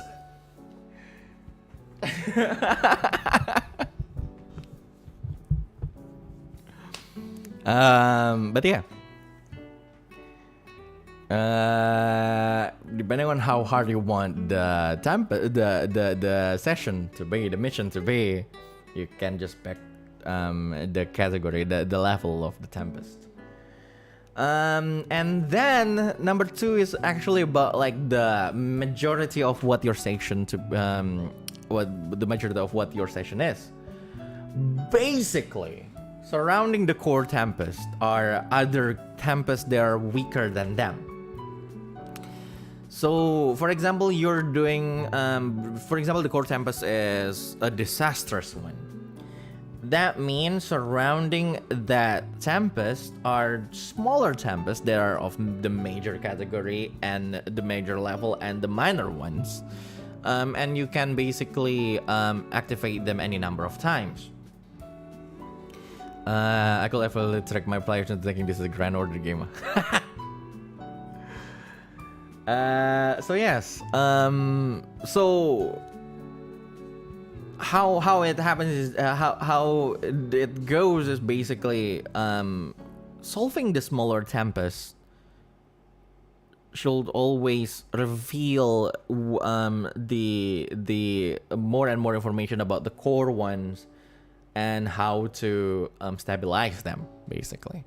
But stabilizing itself, while you know, while it's always about like a stabilization check, but basically you can make it as complicated as you want to reveal to enable the stabilization check. For example, yeah, it's a stabilization check, but you need to do it to like this artifact that is buried inside a ruin. So you need to go through the ruins and like get to the deepest part of it, and then you need to fight monsters. You need to investigate like the traps. You need to unlock like the hidden doors and everything to reach the core, and then you will be able to do like stabilization check.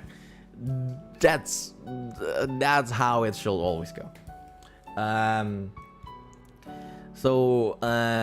Stabilizing something is as simple as doing a stabilization check, but to even be able to do a stabilization check itself needs a process, needs some investigation that is done throughout the session.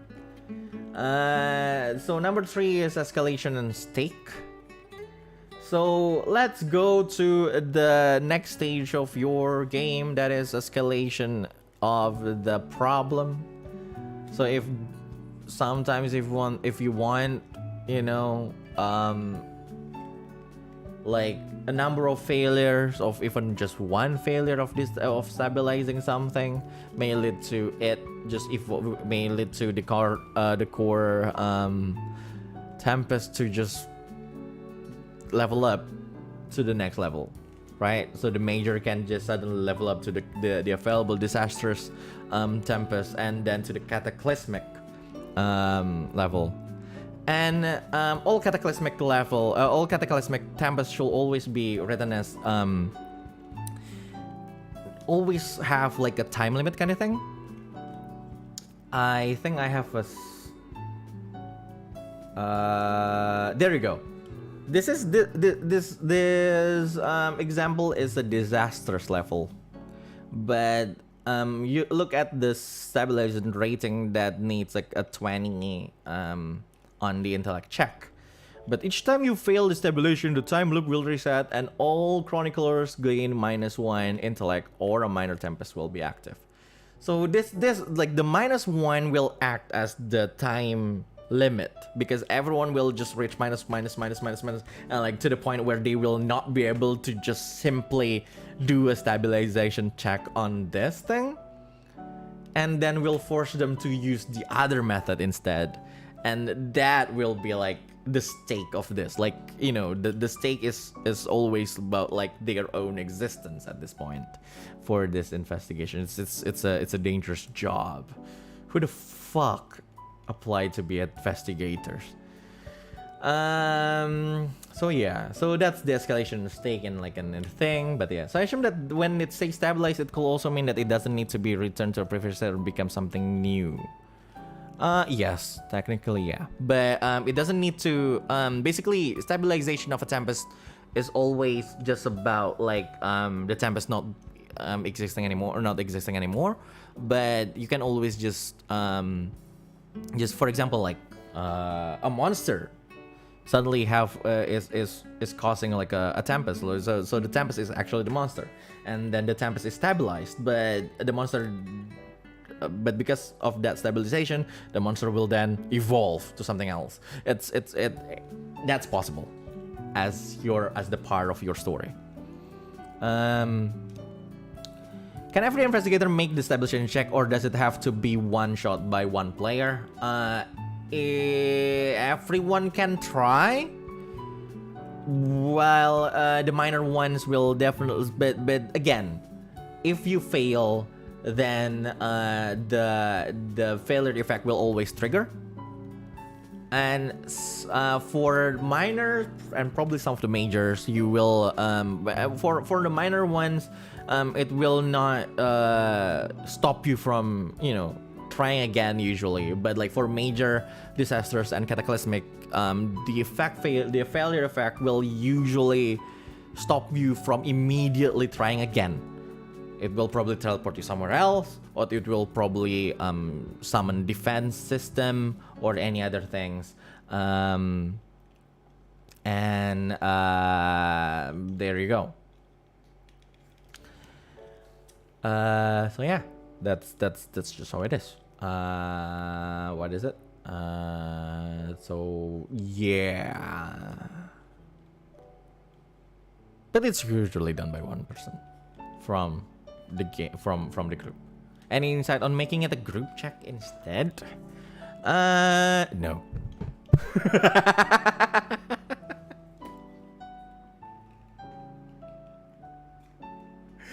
Am I? Oh my god! Am I making it too difficult? But no. It shouldn't be a group check. So someone needs to take care of that. Basically, you do it. So yeah. So just make sure that you don't play by yourself. But no, it's well, rule as written. It's not a group check, but it's up to you as a board admin or administrator, right? For example, it's like this. While you can, the rule as written. Well, if we're looking only at the rules as written, then only one person can do it. But as an administrator, you have all the rights to give your players bonuses. Right? So like you can always just make it like, okay, so there are 4 players, 4 chroniclers, one will try to stabilize while the other ones will try to assist. Describe how you assist them, right? For example, maybe the core of the Tempest, maybe the Tempest is like something that for example, for example, the one causing the Tempest is like this floating device, right? So like one will try to do, one will probably tie it up, or one will do like some magic bullshit to pull it down to the one doing things, and so on and so forth and so on and so forth. And the world's administrator may give bonuses based on those assistants. But in the end, rule as written, the stabilization check will always be done by one person. Local Single tells people not to play by themselves. Fuck you.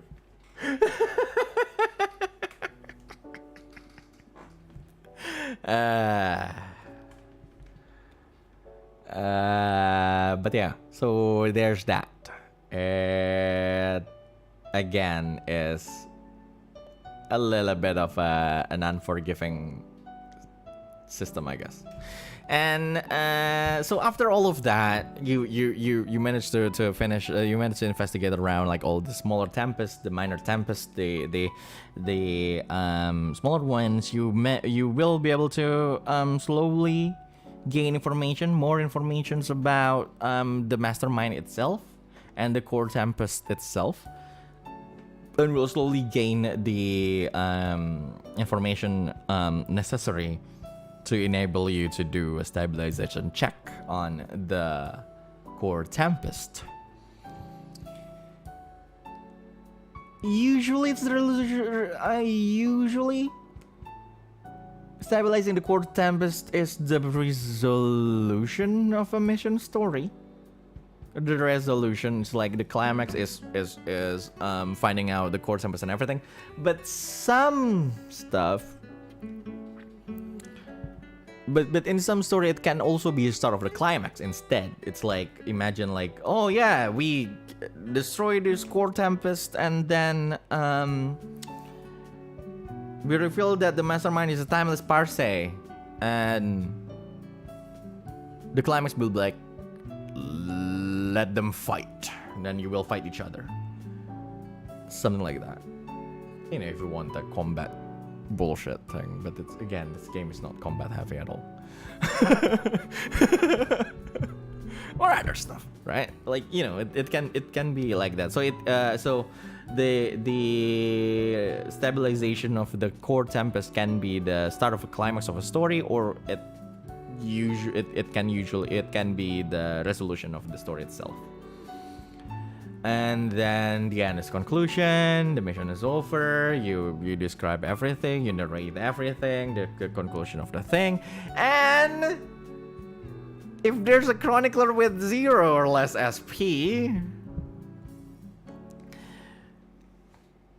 they will cease to exist.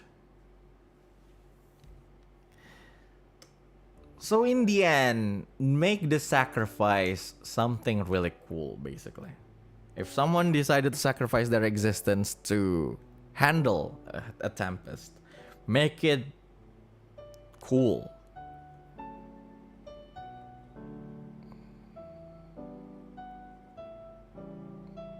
The system isn't built for fair fights. It doesn't say anything but chip shot. I mean. Well, you could also make it that when you conclude the disaster, it actually triggers bigger disaster. Well, true, but then the mission will just be unending. I'm not saying that it's not true. It's true, but you know, but if you want to do like if you want to do like a campaign, then that's definitely the way. That's definitely the way to do a campaign using the system. So yeah, I guess that's everything. That's the whole system. That's the 20 pages of systems and the 20 pages of Tempest of Dreams, the rules necessary for you to make, to run and play the game. But in the end, what was I going to say? I forgot. In the end, but yeah, it's not complete yet because I need to provide you with the list of the Tempest examples, and the list for skills and flaws, and the chronicler sheet that will need some time. But I will make sure to give it to you guys before the concert next. No, it's not the concert. Before the singing stream next week, I will make sure that I will make sure to give you guys that. To provide you guys with that before the singing stream next week.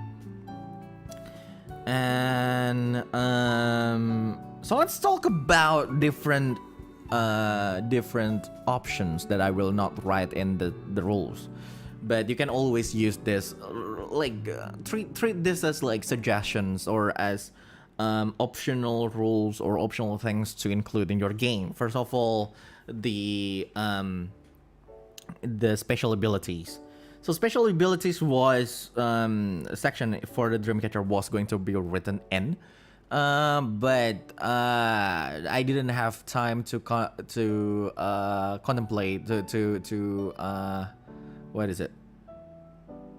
To make to write down or like to brainstorm about the balance of such thing. Basically, the idea was going to be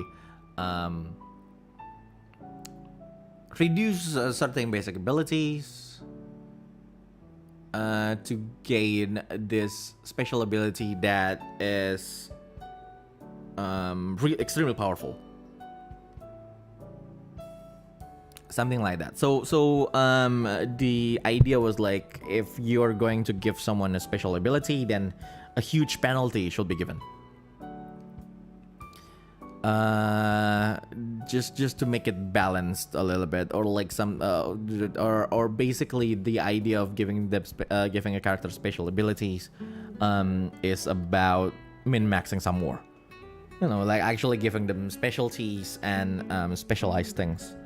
That's hard to balance, and I don't think I have time enough to balance it out.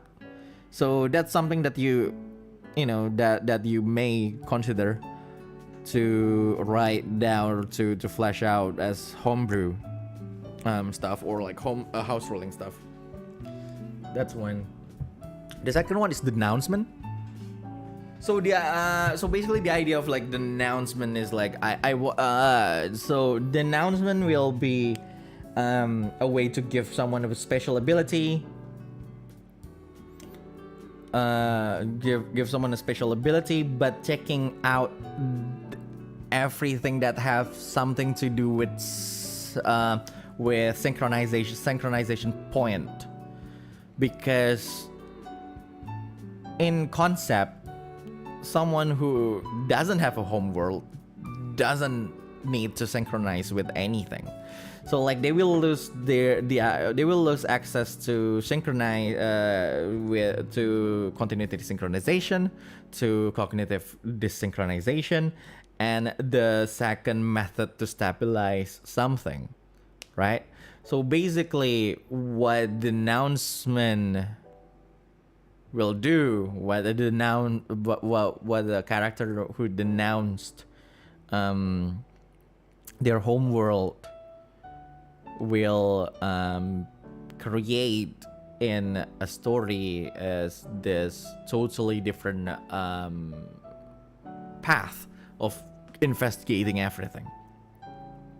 There's no risk of synchronization anymore, but you lost all the perks you have with synchronization point, and then so the flaws will still be flaws. It can't be used as skills. You can't double your skills, but at the same time you gain a special skill, special ability that's potentially game breaking, and not balanced at all. So like I will probably advise you, if you want to play as if a player want to play as a character who denounced, who succeed in the ritual, then you kind of need to make it so every chronicler that in the group is one that have done that to make things balanced. Unless your unless your players don't care about balance, then get it right. But like, yeah, just do things, just do what you want. You don't care about balance, do you?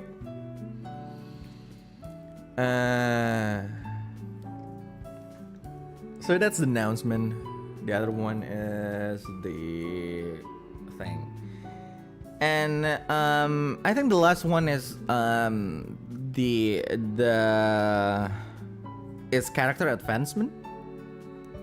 So in this game is written for one-offs or one-off stories, or a story that needs probably only 2 to 3 sessions. So I don't write. I just didn't write in a character advancement thing. But like if you want to do a campaign using this, which I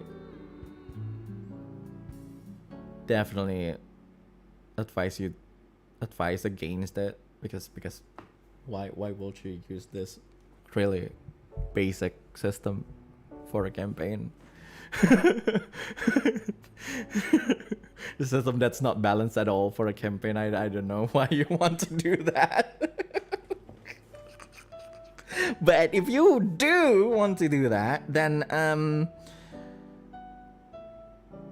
instead of raising the basic stats, basic abilities and everything, giving a character a mastery point will make more sense in this case for the leveling up kind of thing. Give them more mastery points after every few missions, just to add like character growth and character development kind of thing. But it's never meant for that. But I think I think that's everything about Tempest of Dreams. It's not. I'm sorry that it's not finished yet, dude.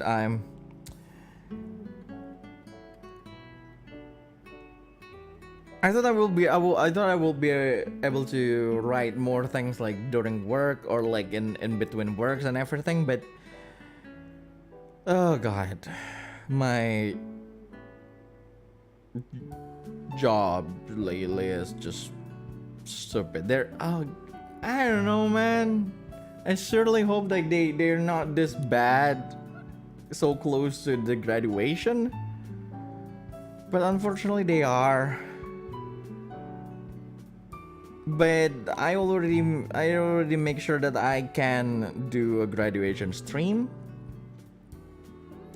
I already made sure that I will be able to do the singing stream next week. So we'll see.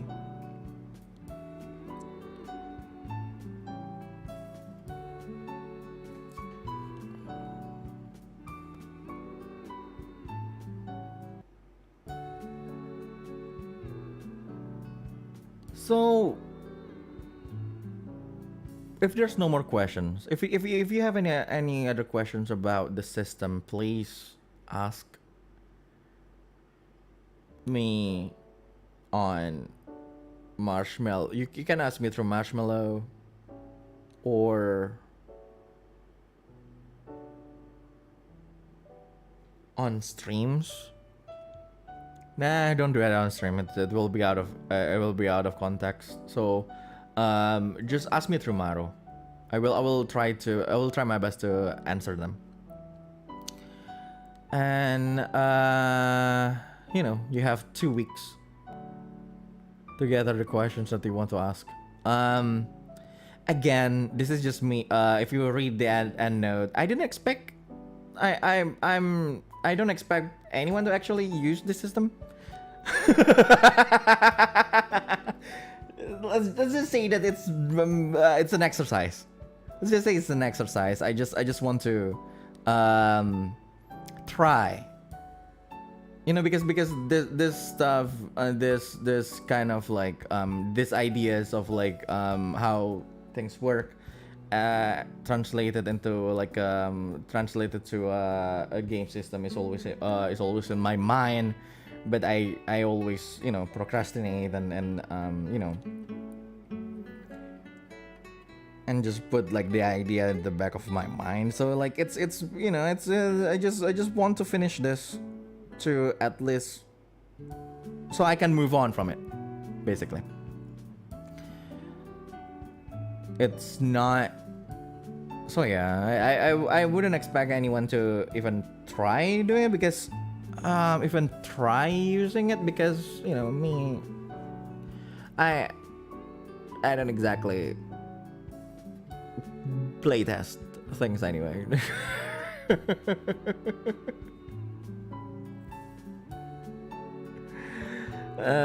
God. Yeah. Please do. If you actually play this thing on and stream it or anything, please just. I don't know, make a hashtag or like still use Avanluna hashtag. I don't know. I won't be able to be I want to be. I won't be notified through anything because I will lose access to my Twitter and my YouTube channel or any other and Baro even. So I don't know how I will be notified. But if you do, maybe I will find it. I don't know. So let's talk a bit about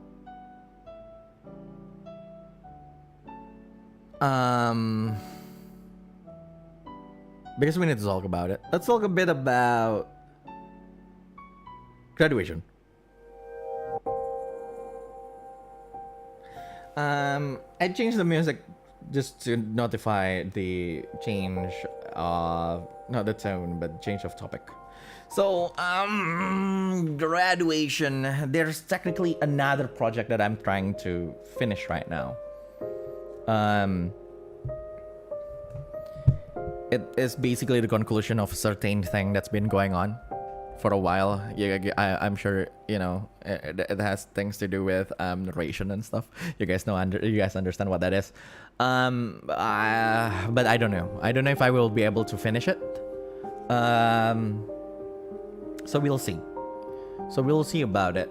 And so this is me. If we're talking about me before, then before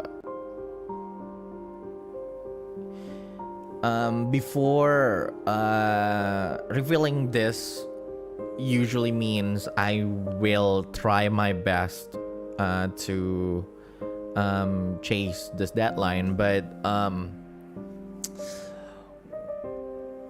all the situation around my life right now, outside of being a NIJISANJI lifer, is hindering me from doing more. You know, I have less time, I have less free time to write, I have less energy to work on things, and for some reason it's just everything is happening at once, and I'm a little bit overwhelmed right now. So this is not me promising that I will finish it, but this is me saying that there's probably a chance where it won't be finished.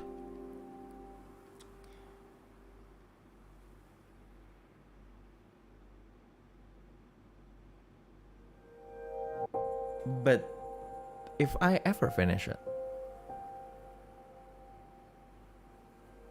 after September 30th, I know I can say this because Tafsan is not watching this.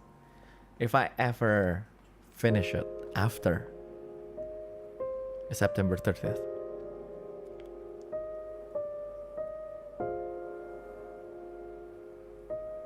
it will probably reach you through a certain IPD member.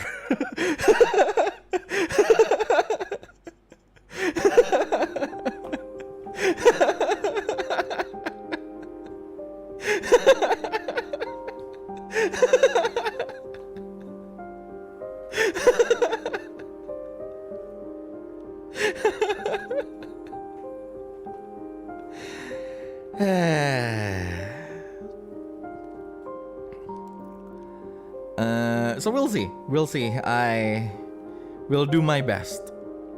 I will try to do my best. I hope I'm able to do my best. But yeah, that's pretty much it. And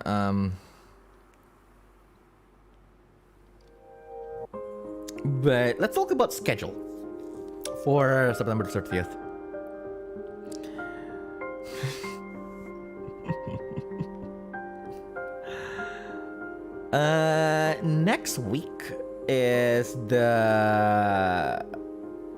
Next week I will do a whole singing stream on the 23rd of September. I don't know how long I don't know how long the stream will last. I don't have any set list. For me, I want it to be just as chilling as having a good time, listening to music, singing to songs. I will definitely try to sing as many of my original songs as possible, and other songs that I always sing for the whole, throughout the whole career, throughout my whole career. My idea right now is to recreate all the relays.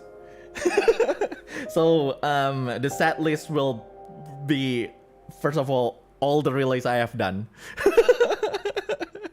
and then all the original songs that I have, and other songs that I always sing. Right? So expect like Floss or Yellow or You're Going to Be There, and definitely Diamond City Lights.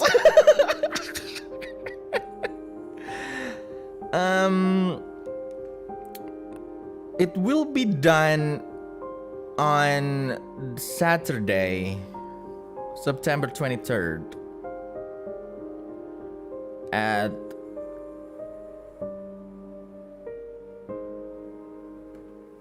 3 p.m. GMT plus 7. Please keep this in mind. 3 p.m. GMT plus 7. Because I will be, I make sure that I have a day off then. So 3 p.m. GMT plus 7 on the 23rd will be the whole thing. So I will sing from 3 p.m. until who knows when. Just, yeah, until who knows when. That's on the 23rd. Also on the, and after that, I will have, on the next week after that, I will have Totsumachi around the 28th of September. Totsumachi will be around the 28th of September. It will just be you know, normal Totsumachi. I don't know what game I will play while waiting for everyone. I don't know, but it will be done on the 28th. And if my buddy can take it,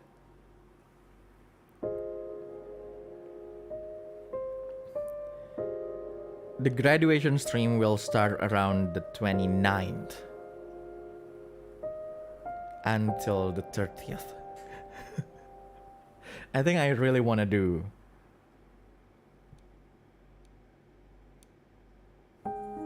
I really want to do a donathon with my graduation as the time limit.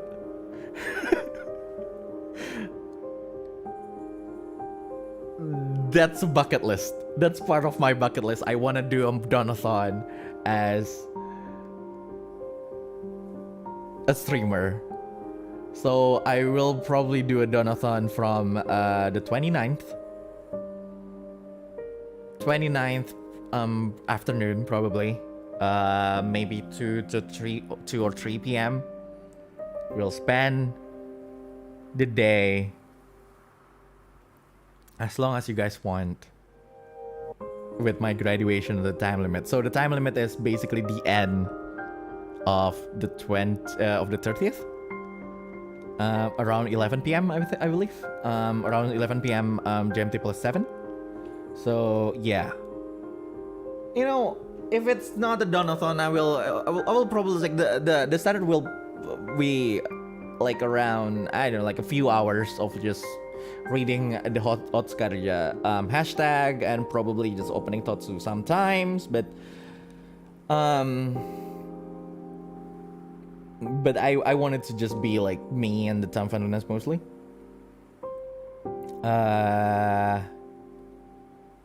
So yeah.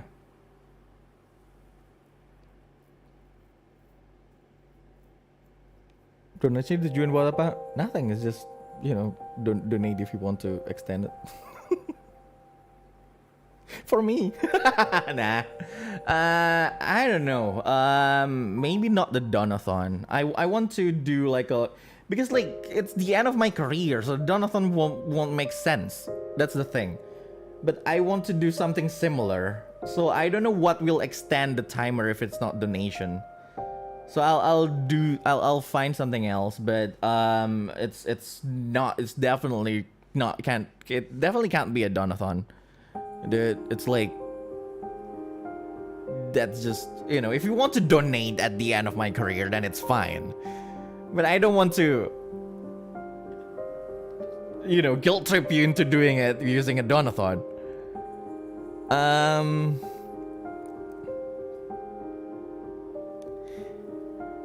So yeah, it's like so I'll find another way to call it, but I call it a donathon just to explain how it will work, but it is probably something else. Maybe a Maro. Like, that makes sense. Yeah, like as long as there's a Maro, as long as there's a Mashimaru, yeah, as long as there's a Maro to talk about, to answer, then the time limit will extend. There you go, a marathon. There you go. That will be I will call it a marathon, but it will probably be like a Google form, right? There you go. Thank you guys. Now okay, there you go. So it's a Google form marathon. Yeah, it's a marathon. So like the stream will not end as long as there's something in the Google form. I will try to make like I will try to make like the most ridiculous form ever. Like it will be like the amalgamation of like voice acting request, our non-air bullshit and other stuff. Oh my god, that sounds fun. Okay, there we go. I will officially call it marathon. Okay. Again, I hope you guys don't misunderstood me when I say donathon, because that's the only term of those type of content that I know. Again, if you want to, donation at the end of the donation at the end of my career will definitely help me a lot after graduation, because I will technically lose a job, but I don't want to guilt trip you guys into doing things. And also subathon in YouTube doesn't make any sense to call it. It doesn't make any sense to call it subathon, isn't it?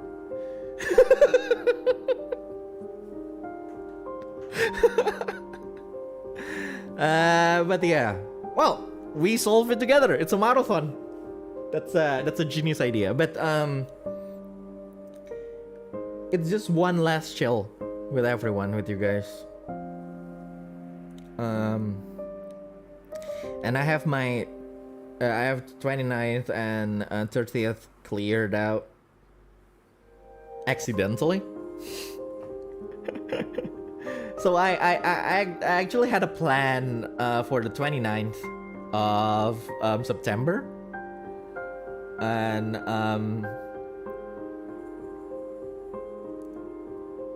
right, I actually have like a plan for 29th of September, and then one of my friends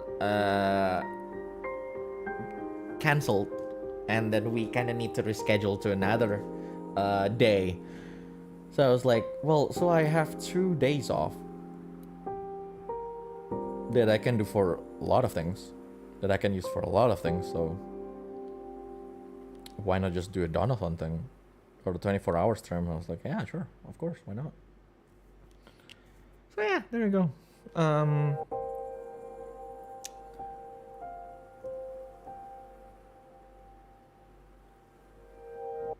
So that will be the 2 main events for the graduation. Really, I don't know if you guys believe me, or I don't know if you guys will think of, will just, think of it as me making excuses or anything, but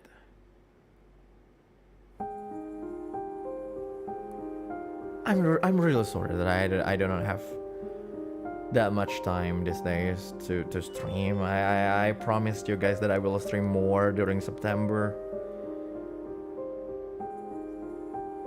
But yeah, I apologize for that. It's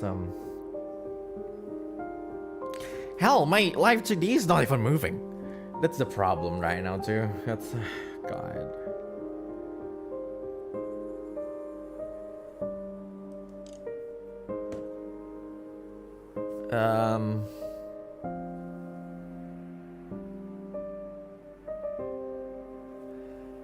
Anyway,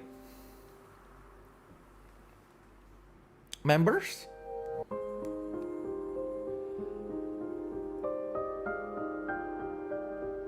I will do a membership stream on the 19th of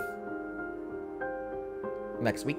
So 19th on Tuesday, actually.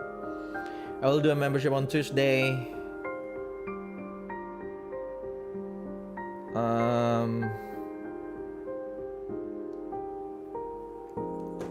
I guess we'll get to talk about a lot of the behind the scenes stuff and things, but yeah. I guess that's it. I kinda need to have lunch and prepare. Baca hashtag tanggal 29 ya? Baca hashtag tanggal 29. So the hashtag will be all the posts in the Otsukareja hashtag will be read on the 29th on the graduation stream. So if you have anything to say, to send, or anything, just please do so before the 29th.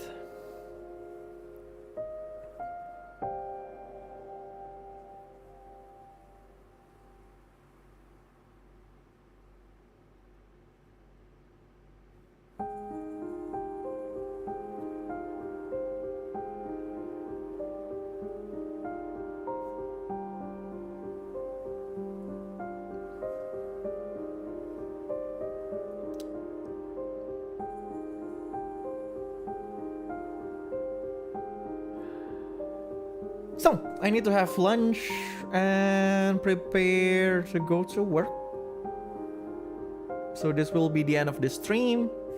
I'll see you guys later on the next one. So, have a nice weekend. おやすみなさい。お疲れじゃ。